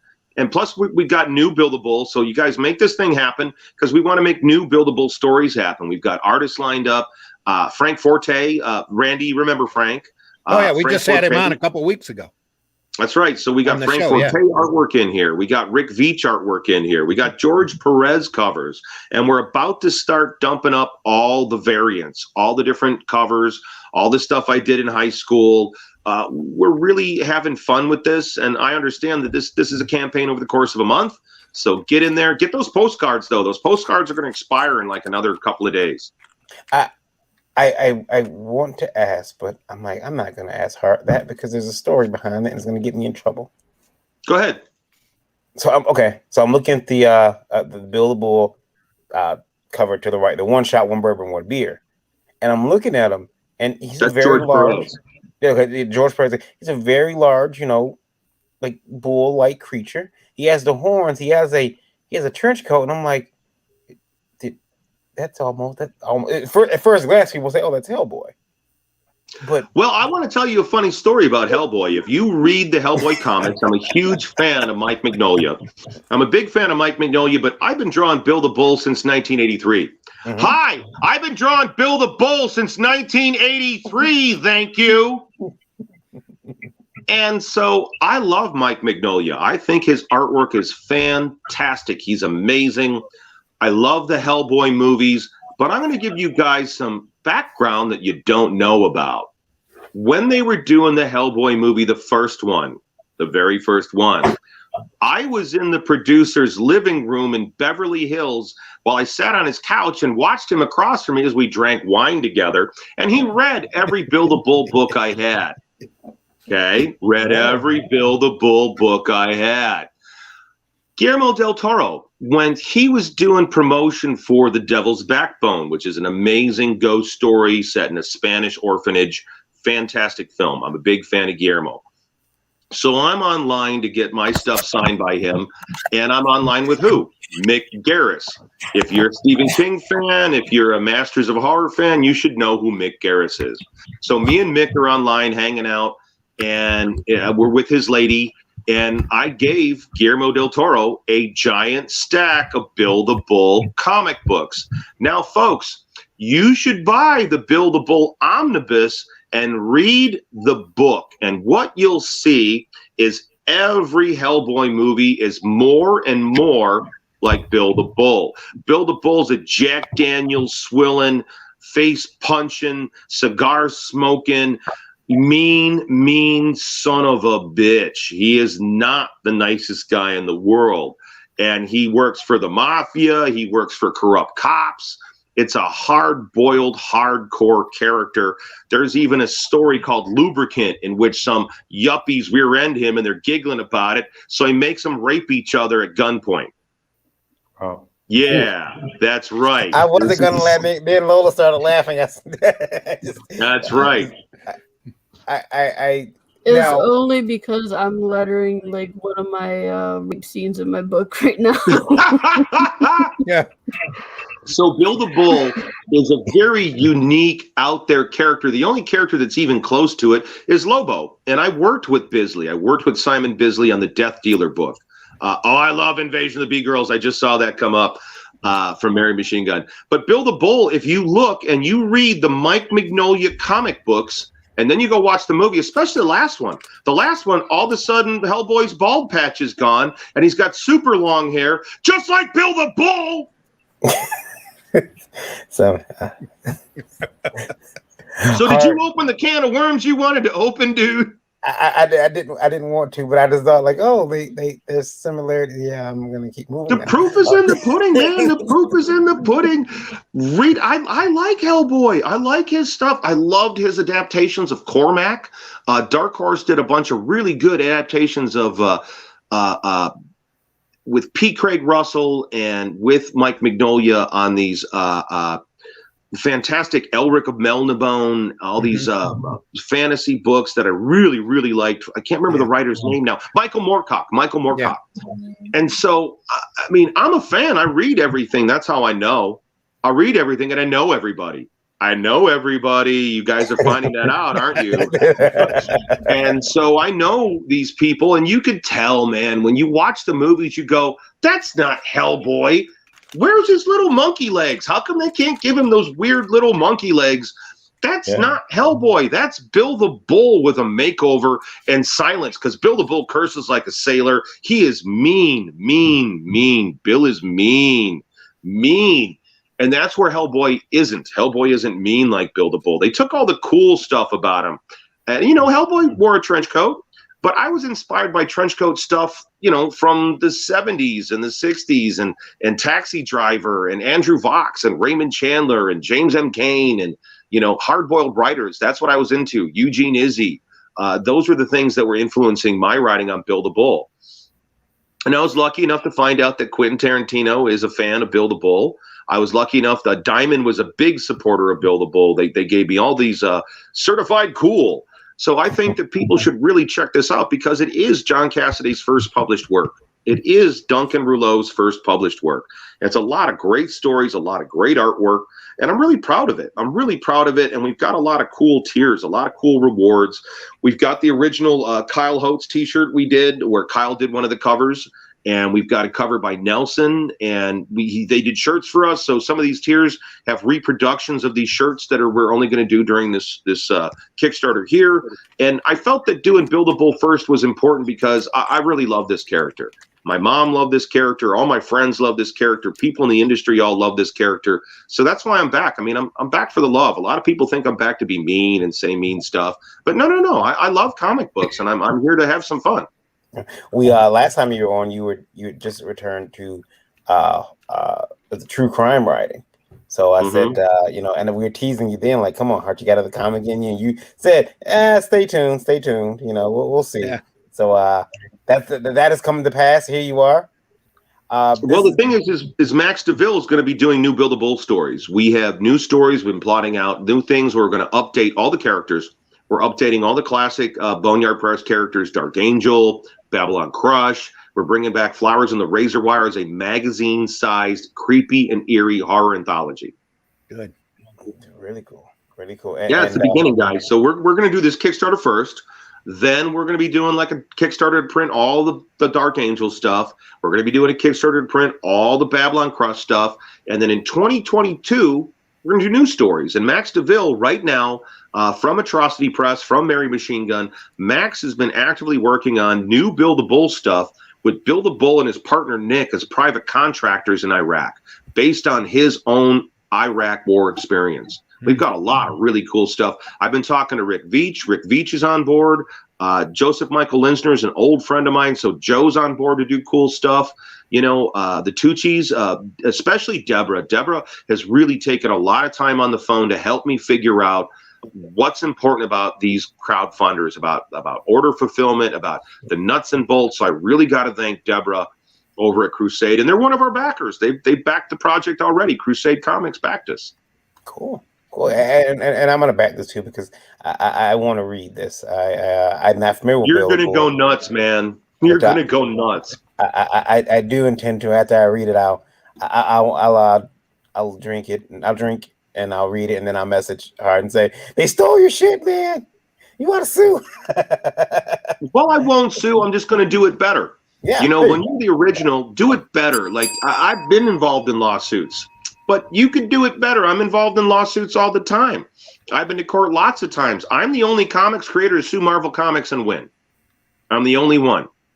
I beat him for copyright and trademark violation for my comic book Dark Angel, which was the first Boneyard Press book that had half Dark Angel, half Bill the Bull. And I sued Marvel Comics because that's a whole other story involving the Hells Angels motorcycle gang and Marvel UK. And you've got let's see, I was looking through the different places. There's some digital ones, but if you want to get your hands on that physical book, you have to pay $50, right? It's the Bill the Bull Omnibus trade paperback. So yeah, $50 will get you the book. Ships in September of 2021. Now Hart's looking for 20K, was it? I think it was 20K for this campaign. Yep. 20K. But he's $1,379 is where he's at. That's Bill the Bull Omnibus over on. It's a marathon, guys. I know a lot of people try to game the system to make it look like, oh, we got funding in one day, man. Don't. But a lot of that's fake. And I think the fans know when you're being a fake. Yeah. And I feel this is week 2. We're only on week 2 of doing this. So I feel that we're just starting to get the word out, and thank you for having me on. And me being on these podcasts and talking to people is how I'm going to get people to commit. And we got commercials that are going to start running on the American Horrors channel. And but I want the fans, I want the comic fans to get behind it. And we're about to add a whole thing with hardcovers. So what we're doing is we're doing like a bunch of variant covers with the hardcovers. So we're doing limited signed editions of hardcovers. We're going to have about, I think, 8 different slip covers. We got some trading cards we're going to be adding. We're going to be doing, I hate the word, but it's accurate, floppies with the original comics I did in high school that have never been released to the public before. So we got a lot of cool stuff coming up, and that's why I jumped on being on here tonight. Plus, I wanted to say hi to Randy. I really miss hanging out with Randy at the shows. Hey, buddy. I do, Randy. I really miss you, man. I miss hanging out with you. I miss seeing you. I miss doing comic books with you. I got a lot of great memories of everything we did, man. Yeah, Jason and I were just talking about that the last time we saw each other, about how much we miss those times. Good times. I joke with Randy about I usually joke with Randy about how long he's been in the industry, but like you said, you guys, everybody knows each other. And that means I get to hear all these horrible stories. Like, hey, not even horrible stories, but hey, you want to know about this guy over there? Ask him about that time in Dallas, what he did, and you go up to somebody, hey, so I hear that in Dallas, shut up, no one talks about Dallas. It's worse than that because, like, okay, Randy, back me up on this. The Detroit Comic Conventions at the Novi Expo Center. It was one of those things where you had the convention center at Novi in Detroit, and then the hotel was within walking distance across the parking lot. So everyone from Marvel, DC, all the independents, we were all in the same hotel, and then we were all partying in the same bar downstairs. And that show got crazy. I shot a whole S&M photo shoot there with a big fat guy and a hot dominatrix, and she was dunking his head in the toilet. Then we went back to the the party and back to the bar. Oh, with Jim O'Baller and everybody. Tim Vigil was slapping me in the face because I had just faked my death. That was back in 1998. And everybody knew everybody. You know what I mean? You're hanging with everybody. Yep. You know, there's Vigil smacking me in the face in the middle of this bar. Like, you're dead. You can't feel that. Tim, that's a bad idea. Hart, you're dead. You can't feel that. Tim, you're really drunk and you shouldn't do that again. But you're dead. Weren't you dead? Did you just fake you're dead? You're dead, right? I'm like, Tim, you got one more in you. He hits me. Shh. And I do martial arts and I've been doing it a long time. So all of a sudden it's just like, okay, Tim, crack, whole head rocks. Ow, I didn't like that. You didn't like it, did you? No, that didn't feel good. You're going to hit me again, Tim? No. Okay, let's have a drink. Let's have a shot. Okay, let's go back to the party. That's the kind of intimacy at these shows. Randy is nodding his head and laughing his ass off. He might have been there in Detroit for that show. I was probably there for the show, but I don't remember the after show. Randy would Well, get this the hell was out at of the town. bar. This was in the bar. I will blame Tim Vigil for introducing me to strip clubs. Yeah, Tim loves his strip club. So does everybody else. Like Buzz, I can remember Buzz getting me so smashed in New York City. Yeah. I was running Danzig's company, Verotic, and I was running Boneyard Press, and I was in charge of both booths side by side at the big New York show. And I went partying with Buzz because he was staying in the room next to me. Big mistake. I wake up the next day in bed like 2 or 3 in the afternoon. The phone is ringing. I wake up and I'm like, why am I still in my clothes? I'm face down on top of the sheets. I got my boots on, my pants. Why? What happened? And the phone is Pam, Randy. It's Pam. Mm-hmm. You got to get down here, Art. Where are you? What's going on? You got to get down here. What time is it? It's 3 in the afternoon. Oh my God! That's. I brought up Satanic Coloring Book coming soon. That hasn't launched yet, but here it is, Volume 1 and 2. Jason, talk to us about this one. So I've been doing a lot of dedicated satanic artwork now since 2016.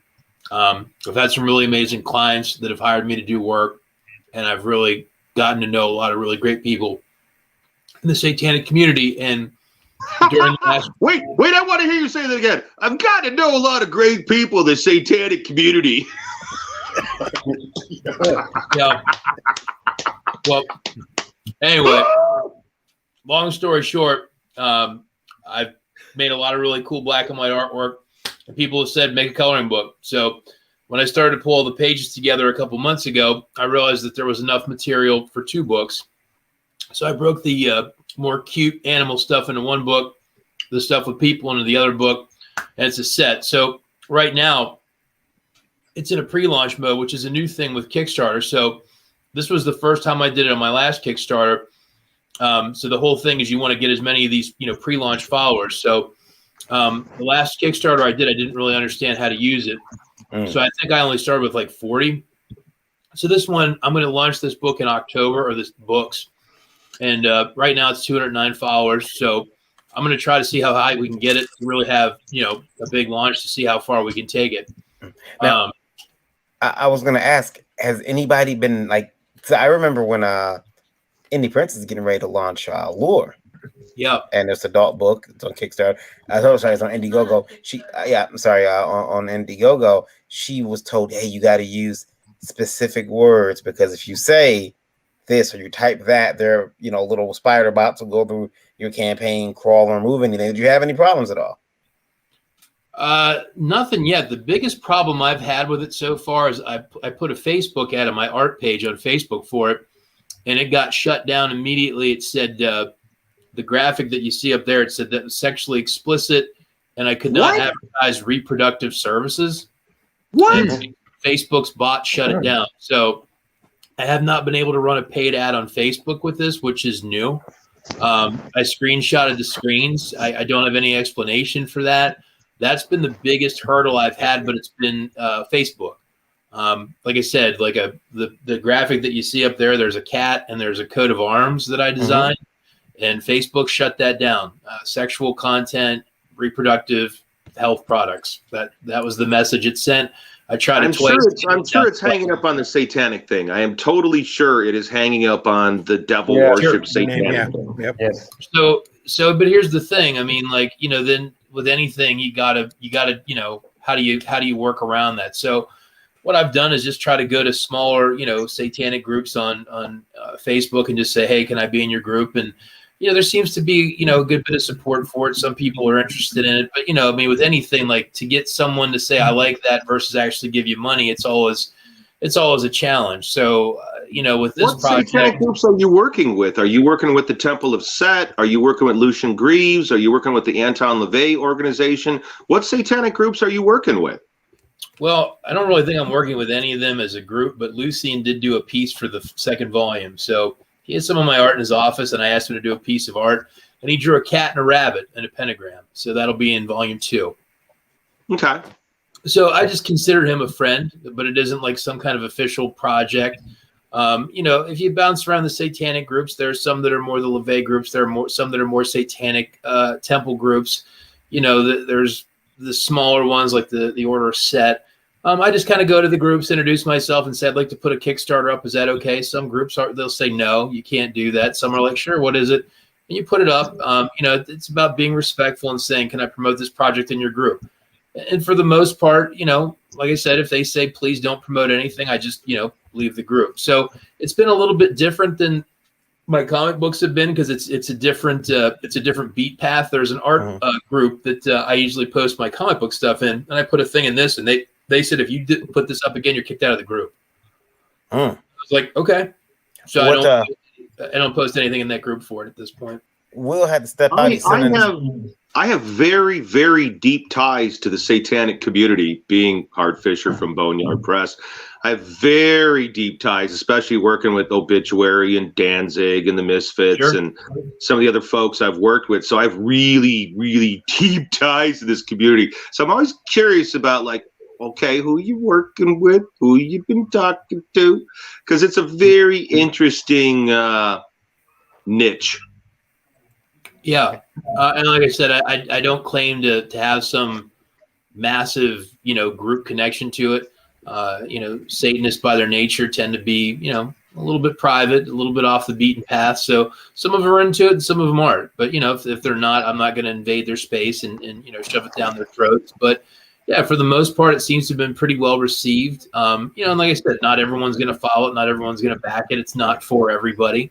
But the only adult film I ever put my real name on, the only adult movie I ever put my real name on, was Club Satan, The Witch's Sabbath, made by Matt Zane from Society One and Rob Black, who went to jail for obscenity.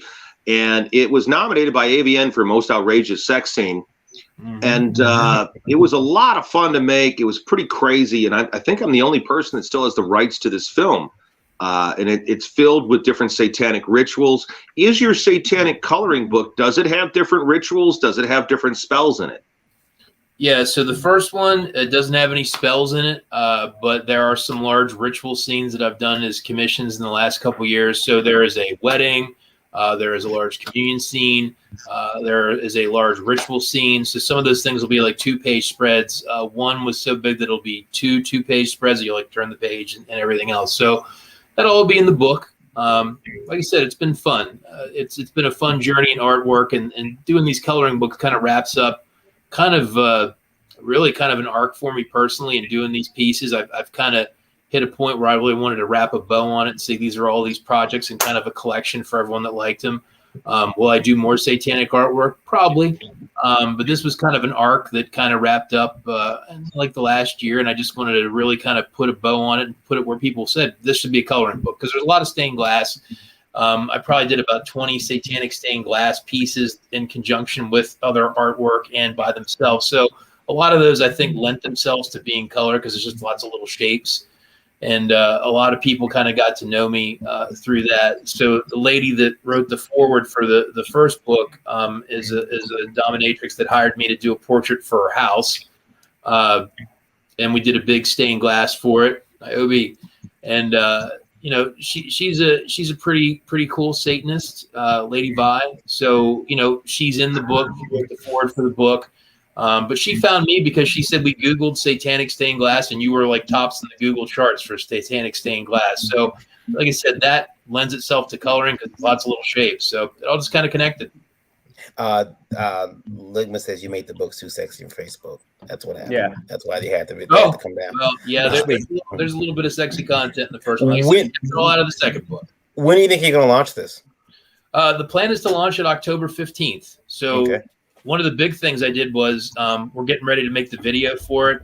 And the one thing I've learned from my comic books is I've never done voiceover and I've never written a script. So I'm going to do a 60-second promotional video for this. So a really cool creative artist from Canada called St. Licorice is doing the video for this.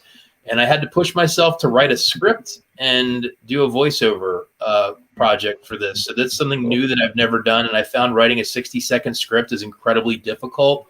But kind of going back to, doing what you like, I really wanted to do it. And I really wanted to have some spoken word go with the video for this and just not a bunch of images. So hopefully when we put the video together, it's going to sound cool and look cool. So I'm really excited for that. So like right now, again, it's about 3.5, 4 months away from launching. More like, 3. So the big thing now is just to keep trying to collect those pre-launch followers. So we really have a bang up day one and see how many new faces we can get to look at it during the 30 days that it's up. So cool. Sounds good. We're going to take a look at it again. We'll have to keep track of it. Satanic Coloring Book over on Kickstarter Volume 1 and 2. That's from Jason Lennox. Randy, 98,000 people listening right now. 98,000, yeah. Nice. 98,000. Appreciate each and every one of you. People are listening on INDIE Vault Radio, yeah. INDIE Vault Radio. Yeah, they're listening on our internet radio station. They're not, not watching. But if you guys want to watch, pop over to YouTube, look up INDIE Vault. We'll be there with the little red live icon. So thank you guys. Our goal is to pop 100,000 because then Varian has to pay for more streaming. That's right. More bandwidth. Now, I want to mention that Will come on, folks. Tell your friends. Will had to pop out. He had a family emergency, so we wish him well. But he did. He did send his artist. So his artist is joining us. Now I don't want to slay your name. Could you say it for me? Is it? I was gonna say Rogerio. Was that what it is? Give it a go. It's okay. I'm used to it. Good evening, people. I am Rogerio Rios. I'm the artist for Heel Turn, and I'm glad to be here. Yeah, thank you for joining us. Yeah, we're gonna take a look at Heel Turn in a second, but first I want to look at a book from an artist that showed up on in one of our chats, has never gone away since, and so it's been this particular book has been something that we've seen be developed for a while now, as long as he's been on the show and been in the chat. I'm talking about The Sin Killer from Marv V. And I wanna bring it up here. You got it. I can bring it up if you can. Yeah, go ahead, bring it up right away. Thanks, appreciate it. The Sin Killer, because Marv, you've put this, you've been working on this book for a long time. I remember when you got the iPad from your workmates, and that was streamed live online. Meredith Logman had a lot to do with making sure that was fine. But here is the Sin Killer. It's all done, completely done. Talk to us about it, real finished.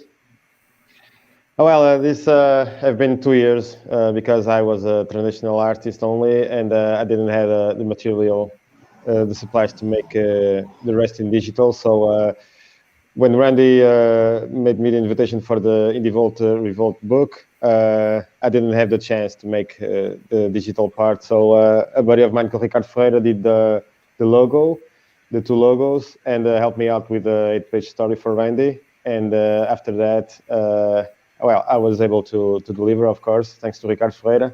And then last December, my friends from work, my coworkers, made a crowdfunding campaign, and it wasn't fulfilled, but it was very, very, very good. And I got a iPad Pro, and I was able to finish finally my comic book, The Sin Killer. It's about a veteran from the Vietnam War. They fall into an ambush, and then when John, the main character, is about to be killed, he unleashes power and brings back the fallen soldiers. but the pain of not coming back home turned them into monsters. So they kill everybody. And inside that story, this is a side story because the main story is about John punishing a guy with Michael, a Doberman, who have powers, and Gabriel, a crow. So yeah, that's that. At the end of the day, that's two stories. We see the present, and then while John is burying a guy alive, he remembers the war, and then after that, we go back and see the final story of the final story of the first part of the book. And I can't wait to get this one out. I remember Marvel, on the cover, I know there was a piece of art that you had put everyone's name in, would kind of help with the book. Is that still on the cover, or is that special piece of art? Yeah, that was for the Indie Vault Revolt, but Okay. it will be also in one of the in the interior will be also the original cover, and there's a trailer. Only 46 seconds. I need a little trailer too. Yeah, Randy, could you play the trailer for us? I can. Thank you.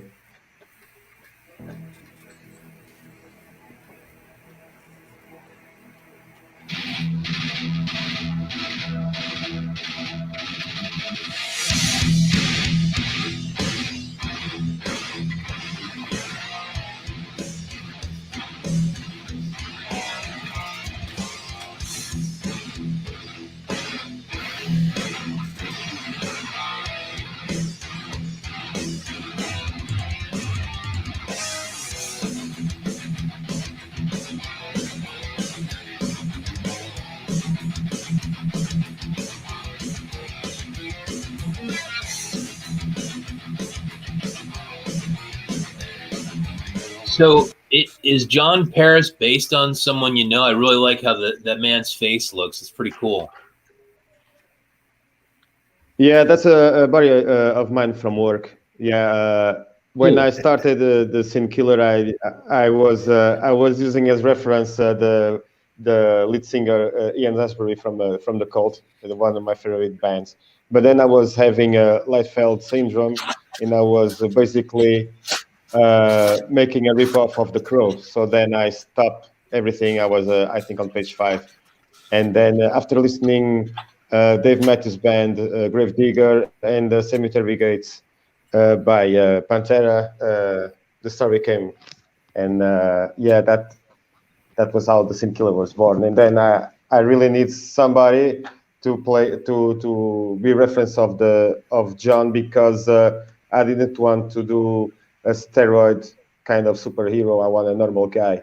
So he's a normal guy. He don't have super strength or speed or whatever. He's just a normal guy that is a grave digger. He was a priest, and he can be shot, he can be killed, but his power is to give to the dead powers. And he decided after Vietnam to give to a raven and to give to a Doberman. So the three of them live in Devil's Gate graveyard, and that's their home. And they catch bad guys and bury them alive. And if they come out of the grave, they will torture him. Mark, do you want to make? Is this going to be an ongoing series, or is this just like a solid one shot? This is a self-contained story, but okay. This is just yes. But then the second book I want to start right away after I fulfill the campaign. I have the story of the original Michael and Gabriel, and then I want to make another one, the origin of John. This is just an introduction of the three characters. The rest will be in more detail, especially Michael. I think Michael have a great story. He was a fighting dog when he was alive. I dig it, man. I dig the logo font. John. I'm sorry, I talked over you, buddy. That was rude. Sorry about that. Go ahead. Yeah, the logo was. Sorry. No, I just like the logo, man. I like how it looks. It's solid, man. I dig it. Sorry. Thank you. That was a buddy of mine, Ricardo Freire, who did that. The two logos, the SK, there's the SK that you can see at your right, and the Sin Killer, the letters of Sin Killer was also him, and that was a blessing. It reminds me of like kind of a hammer horror film font. I like that. Mm-hmm. It's very it's just solid, man. I'm sorry I keep talking over you, but I just like it. No, you're fine. It's good stuff. Yeah. Thank you. What's happening is that there's a little bit of lag, so that's why we keep like chopping over each other, but it's fine. To raise our hands. Yeah. This looks good though. Again, I know this sounds weird to say, but I'm really proud of Marv because again, he's been working on this book for some time. He kept at it. He had some setbacks. He kept at it, and here it is. Launch day. I had planned on launching it for him on we couldn't get our times together. So I'm happy to see it's out. We're gonna keep pushing it because I think this book deserves as much money as it can get. We launched it on Sunday Funnies. Sunday morning. I meant to be there. I wanted to be there, but it's fine. It's fine. I think that he's done a great job, and I've talked to Marv about helping him make sure fulfilling it too. So that's a Sin Killer, folks, over on Indiegogo. Now you can get yourself a printed copy. Randy, as I know there's PDFs for was it $5? Is that $5 American PDFs? But if you want to get yourself a printed copy, he's got a retail tier too there. He does. He has a retailer tier for $59 US. Yeah. Now, how many do I get in the retailer tier? Well, how many copies? Yeah. How many copies in the retailer tier? Does it say? 10 copies. 10 copies. Okay. Yeah. For your local LCS. Yep. So you get 10 copies. Yes, it's local. Yeah. Who is in the United States will have the shipping from the United States. Who is from Europe will have the shipping from Europe because thanks to Mike Chimmy, I will be printing in Netherlands. Mm-hmm. And everybody from Europe will have the 12 euro shipping, and in the United States it's going to be on Mixon, and everybody will have the shipping from the US, the price, the same price. And it's $14 for the printed version, the printed version, and shipping in September as well. A lot of good stuff coming out in September. Yeah, lots of good stuff. That is the Sin Killer over on Indiegogo. Go check it out today. Marv, how many days do you have left on this? There's only 32 days left. So far, there's 8 backers. Okay. So let's get Marv over. He's asking for 707 of a flexible goal. He's got 251. I think he'll make it. I think so too. Me and the ladies will get him up there. Yeah. He's gonna be on backer shots. He's gonna Saturday night. He'll be in Judaism tomorrow night, and then backer shots on Saturday. Go with God. There you go. Yeah. Thank you so much. Yeah. Thank you for having this on the Sin Killer Revelation over on Indiegogo. Oh yeah, go check it out, folks. Yep. And then let's take a look at now. We'll have to step out, but that's fine because we got his artist. We got to put him on the spot. So Rios did Heel Turn's art. I just want to make sure I know what's going on. Yep. Okay. He did the artwork for Heel Turn. Let me play the video real quick though, so we all get caught up here together. Wrestling meets Dexter. Will, writer and co-creator of the mini comic series Heel Turn. Heel Turn is about the life of a guy named Ethan Johnson. Ethan works a 9-to-5 job just like everybody else, but on the weekends he puts a mask on and he entertains his fans as the Archangel of Extreme, Ethan Edwards, an independent professional wrestler. But the side that people don't know about Ethan is truly a sadistic serial killer. Hey, everybody needs a hobby, right?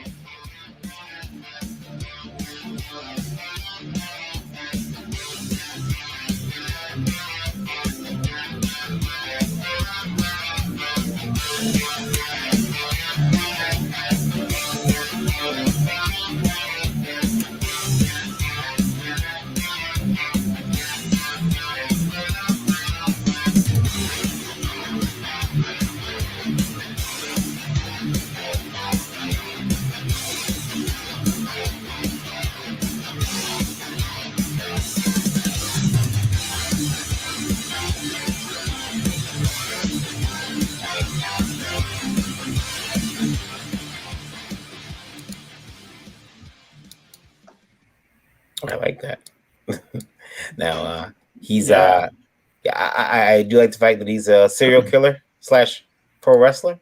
That sounds awesome. It's something like it. Yeah, there's more to it. And we didn't give much that away because we didn't like to spoil the whole thing.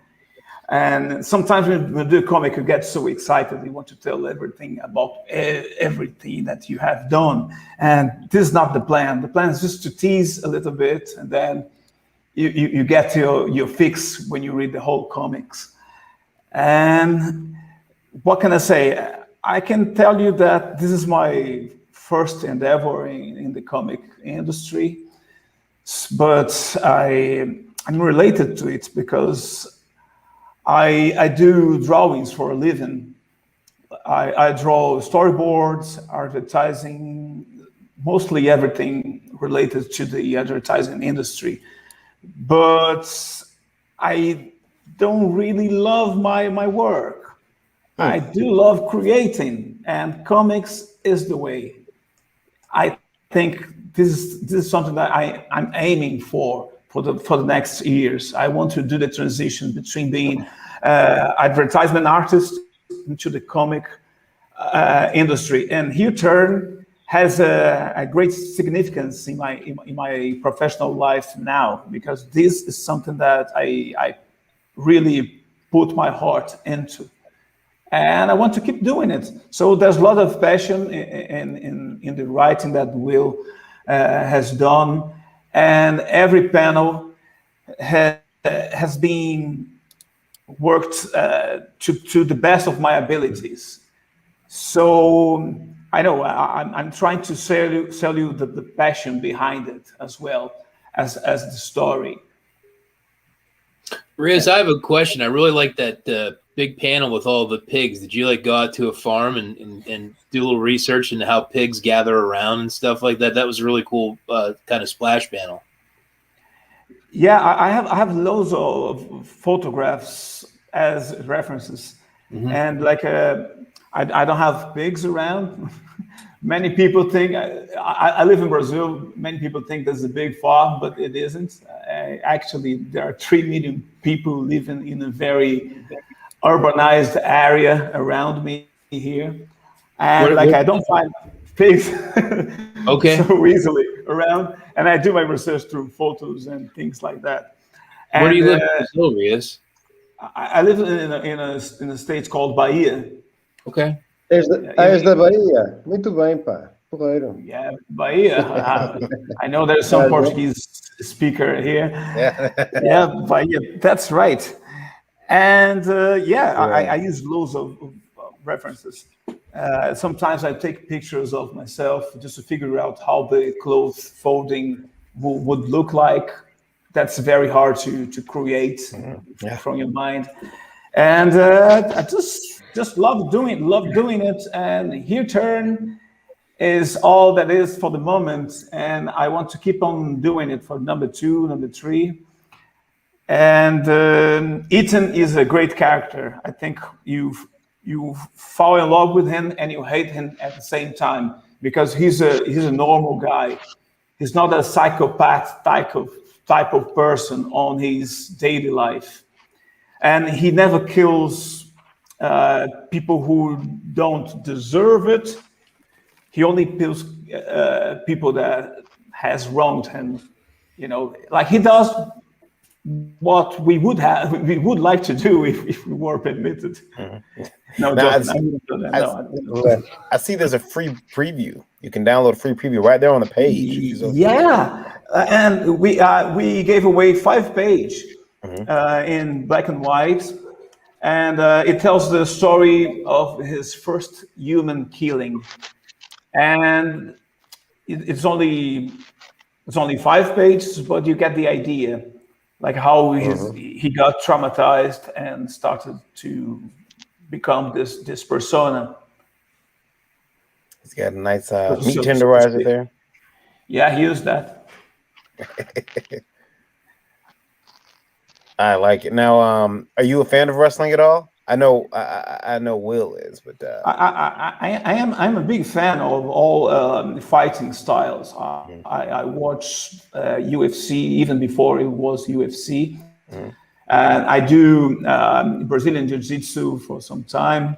I really like this kind of world. Like, so it's the real thing you have there, like all the punches and drills. Like I'm really into it, and I love how it looks on the panels, and I'm a big fan. Yeah, I love the black around the page.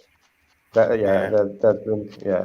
brings out the light in the middle of the panels. Yeah, it's all about the contrast. Yeah, I've often joked to Randy about I used to when I was 18, or even before 18, but I was younger. I said I'm gonna be a wrestler when I grow up, and totally that dream was like after actually getting into it and wrestling a couple matches. It is something I like to see I like for my son to see me do at least once.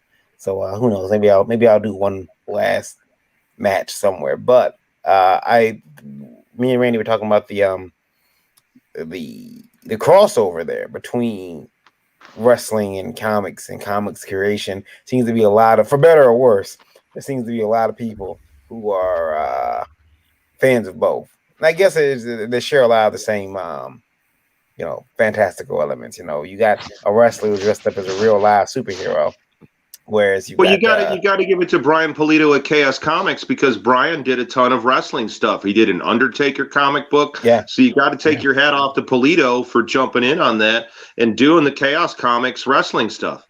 Yeah, he did. And some of those first books. And then it's funny because I remember after that, I think WWE tried to do it themselves afterwards. And they were horrible. Remember what we talked about licensing? Remember what we talked about where all of a sudden you license the character and you start making money and they yank it thinking they could do it better than you?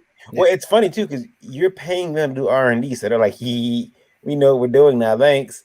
And we're gonna and then they totally goof it up. And I remember those. So now with Heel Turn, there are is it completely finished?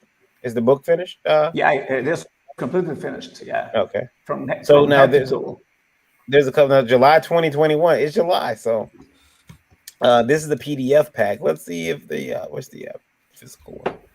We like physical around here. There we go. Yeah, there's a nice bit there. I don't know how much, but if you pay a certain amount of money, you can become a character in the next issue, and we're going to kill you there. Imagine. So you have yourself there printed, and you can tell your kids, I've been killed here. So you can go there and show your friends that your dad has been killed in the comic book. Yeah, I would have backed that. Yeah, I mean, or listen, folks, pay it and have your enemy killed. Someone you don't like. Yeah, have them put in the book. Nice. Have them burn. There's nothing wrong with that. That's a nice idea. People don't think about that. Like, don't get yourself killed. Kill that son of a bitch you don't like today. Not in real life, but in the book. Well, that's why I did Kill Image. That's why I did Kill Image and Kill Marvel. So I killed the founders of Image Comics. I killed the Marvel people, and then I got hired by Brian to do Evil Ernie versus the Superheroes too. So yeah, that's a great idea. There's a market for it. I can see it. Yeah, there's a market for that. There's a market for that. Hello again. Hail Creators Outlet. Oh, that's brilliant. I'm sorry, we've been neglecting the chat quite a bit. Yeah. What is Creators Outlet? What is that? It's that is a show. Yeah, another channel from by Mr. William Pace, who he has that channel. Yeah. Hi, William Pace. Yeah. William I think Pace. I talked to Will about being on his show next week. Probably did. It's got a good show. You should definitely have him. He cracks the best jokes. Oh yeah. Will's been on the show quite a few times, and I've been on his. And then Naomi said, spread the word that Machine Gun Mary launches tomorrow on his show. Yeah, and then Mary Machine Gun. Yeah. And we're gonna have Max back here on. Is it next week? I know he's gonna be on Lola's show too. Well, I've got Max DeVille on my couch upstairs right now. Is he? Okay.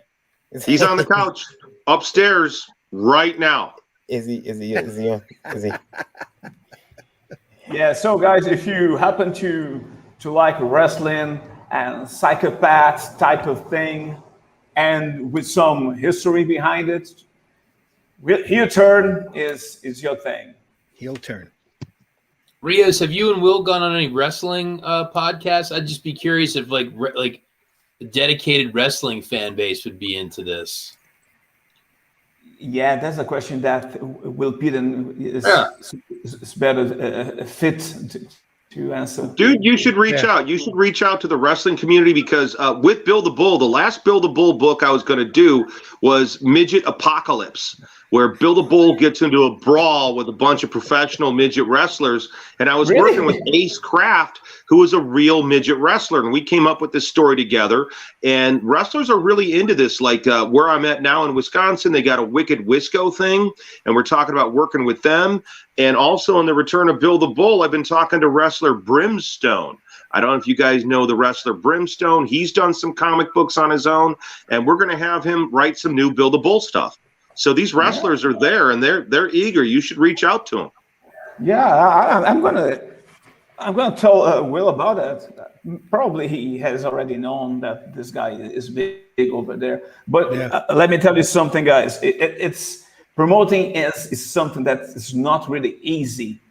This is why I am so grateful to be here, because to put our word out, it's not really easy. Like we speak to our own community and we have the sense that we are speaking to the world, but we are not. Yeah. We're talking to a very, very small bubble.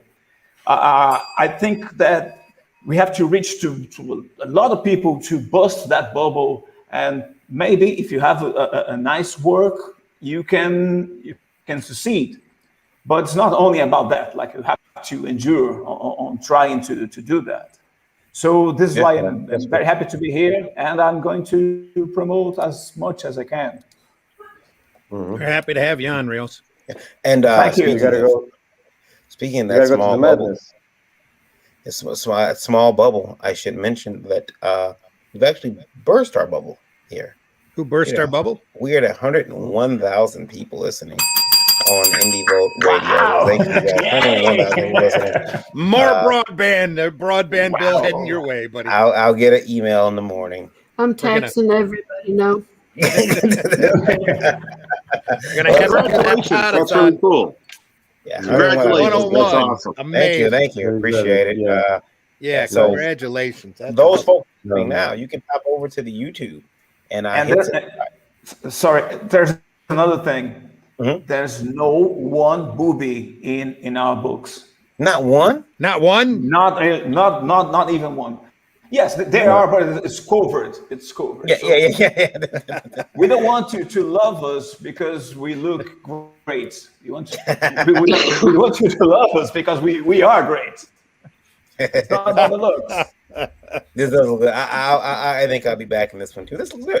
I like heel turn, and that's cool. Yeah.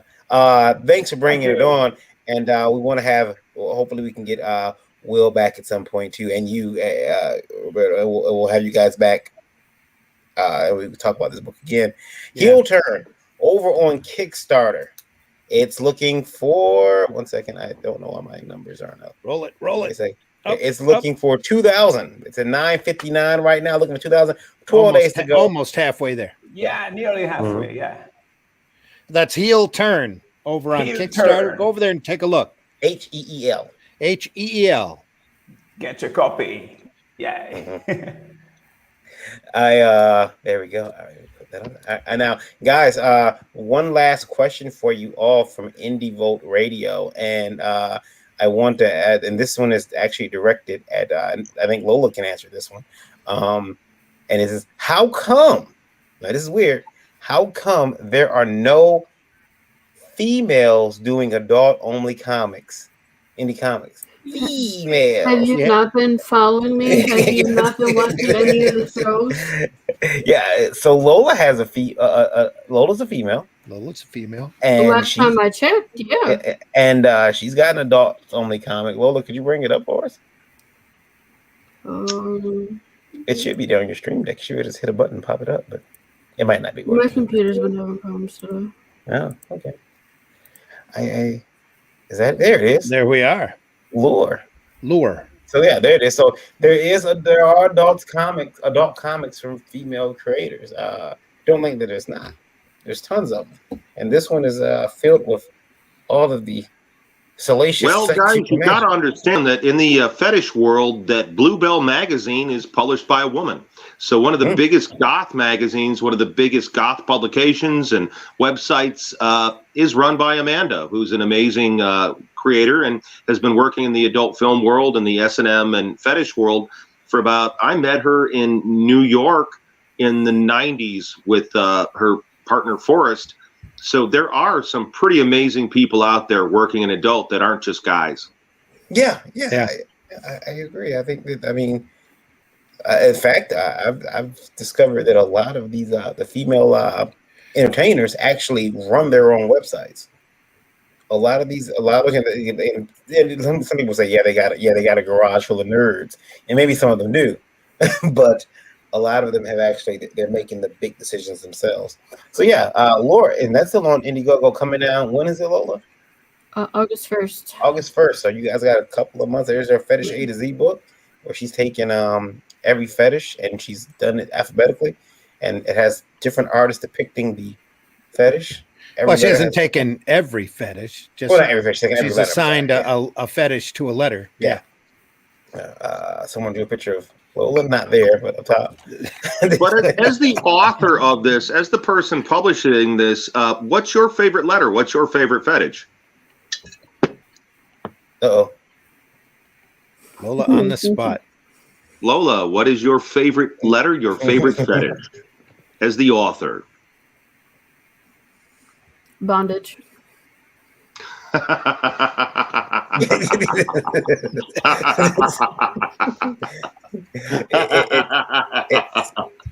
She says until was that? There it is. There's lore. It's gonna be there for a couple more days. 2,320 was it, Lola? And I have about 15 more pages to letter, and it will be done, guys. Awesome. Nice. And there's still time to get the Lola exclusive wraparound cover. There you go. And Lola, that's let me see here. That's go. Can you scroll up real quick? Let me see what it say. Scroll up. There you go. Yeah. So you guys got $2,320. It will be coming down August 1st. Go over there and check it out over on Indiegogo. That's Lure, Lure, over on Indiegogo. Thank you for showing it to us. Thank you. Now comes the end of the show where we ask everyone where they're from, where they can be found. I like his hat. We're gonna start with Marv because I know he's sleepy. It's like 5 o'clock in the morning where he's at. Marv. Where can you where can people find you at, sir? Well, Instagram especially and Facebook. Hashtag the Simkiller comic book, and you'll find my stuff there. So thank you so much for having me once again, and see you next time.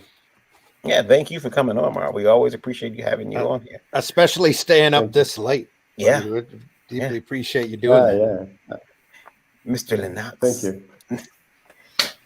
Hey, I'm Jason Lennox. You can find me on Twitter and Instagram at Lennox Artist, and I have the Kickstarter for the Satanic Coloring books pinned to the top of my Twitter page, and it's also at jasonlennox.com, pinned on the top on the right side, and my Facebook page, Jason Lennox Illustrator on Facebook. So check it out. Follow the coloring book. It'll launch in the middle of October, and you'll get a notice as soon as it goes live. Thanks, man. Sweet. Thanks for having us, and thank you. Nita says, "Oh my fucking god, do they not watch us?" Hail hoes. Hail hoes. Yes, we do. Mr. Rios. Hey, you can find me anywhere as long as you type my name properly, Rogério Rios, Illustrator, and then there are so many medias over there. I don't keep track of them. And I don't update them very often because I'm always busy doing my drawings here. And I would like to thank you guys for having me and helping me to promote my new Kickstarter campaign. Thank you very much, and see you soon. Rios, we'll keep track to you as we go along because we want to follow all of your campaigns, really. But we'll keep an eye on Heel Turn. Absolutely. And Thank you very much. finally, the fire marshal himself.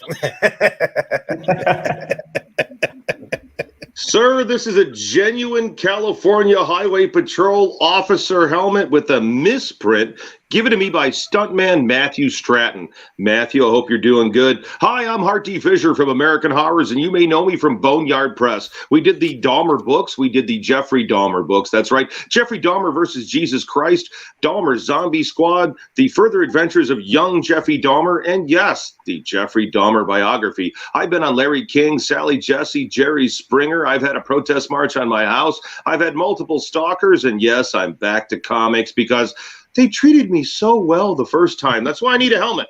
If you're going to get back into comics after everything I went through, you need a helmet to protect yourself, folks. So I'm bringing back Bill the Bull. You could find it at Facebook. Look me up. I'm Harty Fisher. I've got a Wikipedia. Some of it's right, some of it's wrong. I was banned from Wikipedia for 10 years, but that's a story for a different day. I want you to contribute now to my Bill the Bull Kickstarter on Kickstarter. That's right. Did I say Kickstarter enough times? I said Kickstarter. The Bill the Bull Kickstarter. It's filled with amazing artwork. The first published work of John Cassaday, the first published work of Duncan Rouleau, my favorite character to draw and write since I was a little boy in high school. That's right. At one point, I was soft-spoken. It happened. I was soft-spoken. You could find me online at www.boneyardpress2020.com. You could watch my television channel. We've hit 3.1 million viewers for the year right now. Our average watch time per viewer is 33 minutes per viewer, over 3.1 million. American Horrors is available on your Roku. It's available at grillbluetv.com. We have the American Horrors Film Festival. Our 5-year anniversary is this year. Enter your film now at AmericanHorrorsFilmFestival.com. Did I mention BoneyardPress2020.com? Well, I'm going to bring it up one more time. And go to the Kickstarter and, hey, what the hell? If you've only got $3, get those postcards. They're only available for another week. Otherwise, share. Help get the word out for something that's really intense, really off the chain. You have never read a comic book like this. If you are a fan of Lobo, smoke some crack and get yourself the Bill the Bull Omnibus, because it's your book. I am Harty Fisher, and I've only been drinking wine.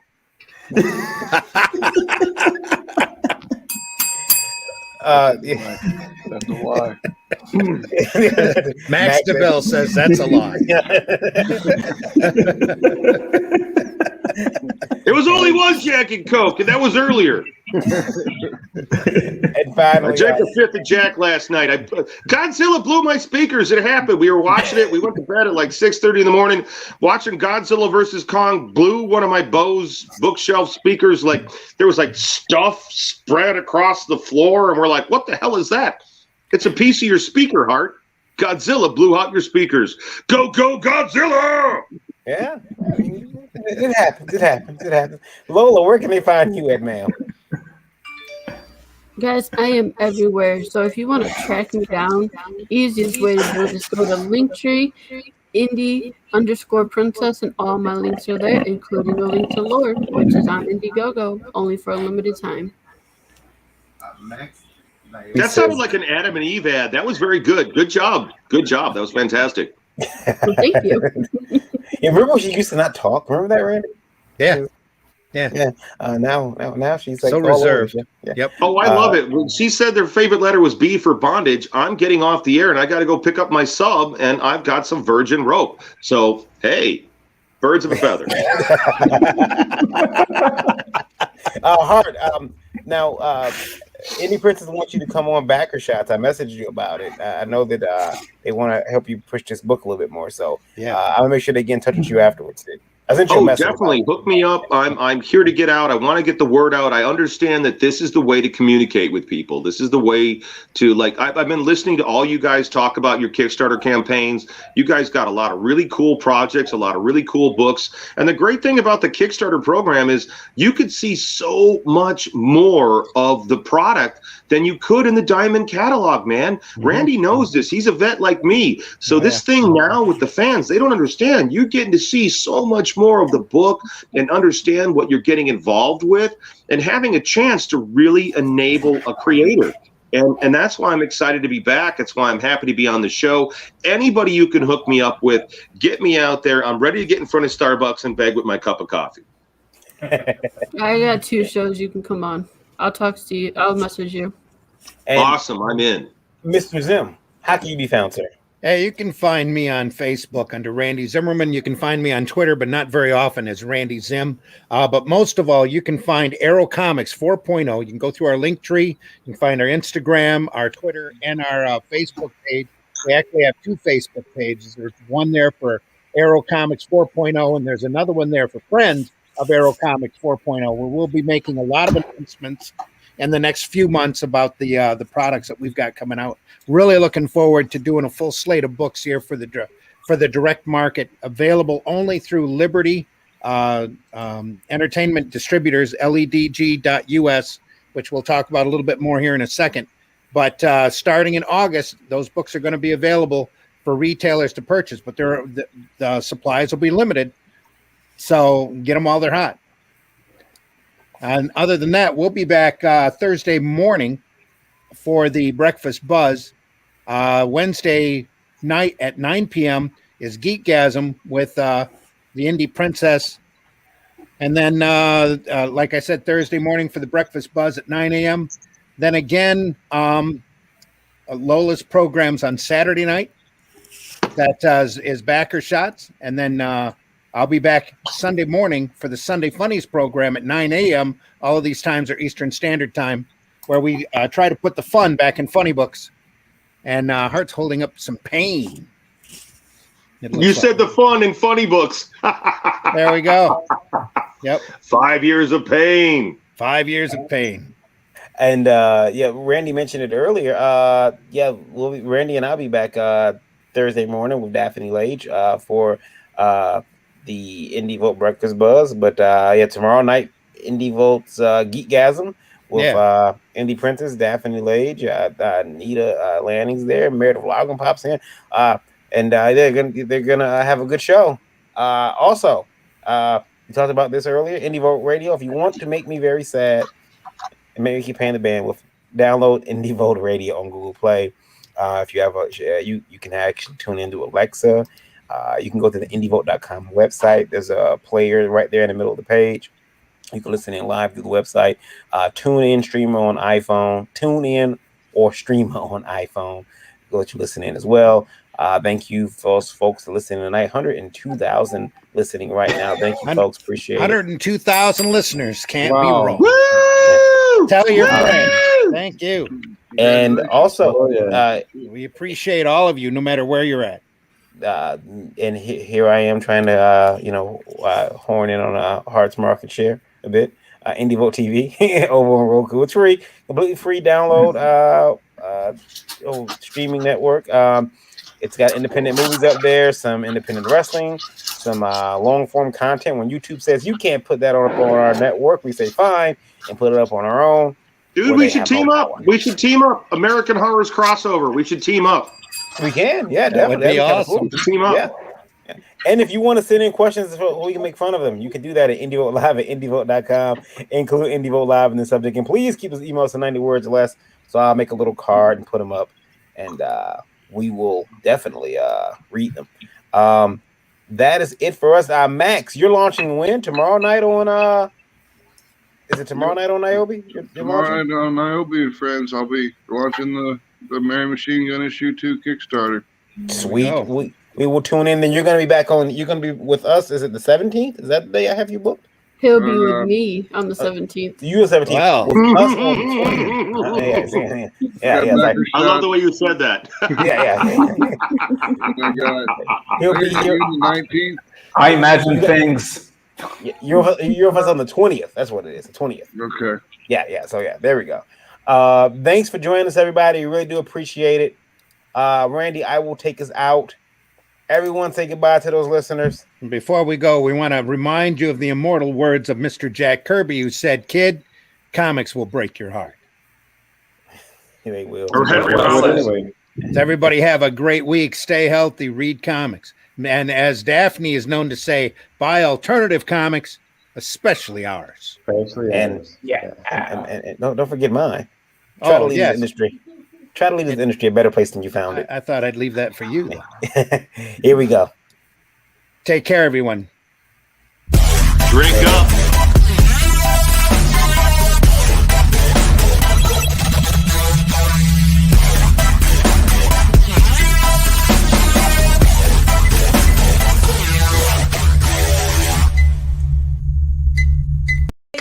Yay! Think about what you've accomplished. Do you draw the Flintstones naked? There's a market for that.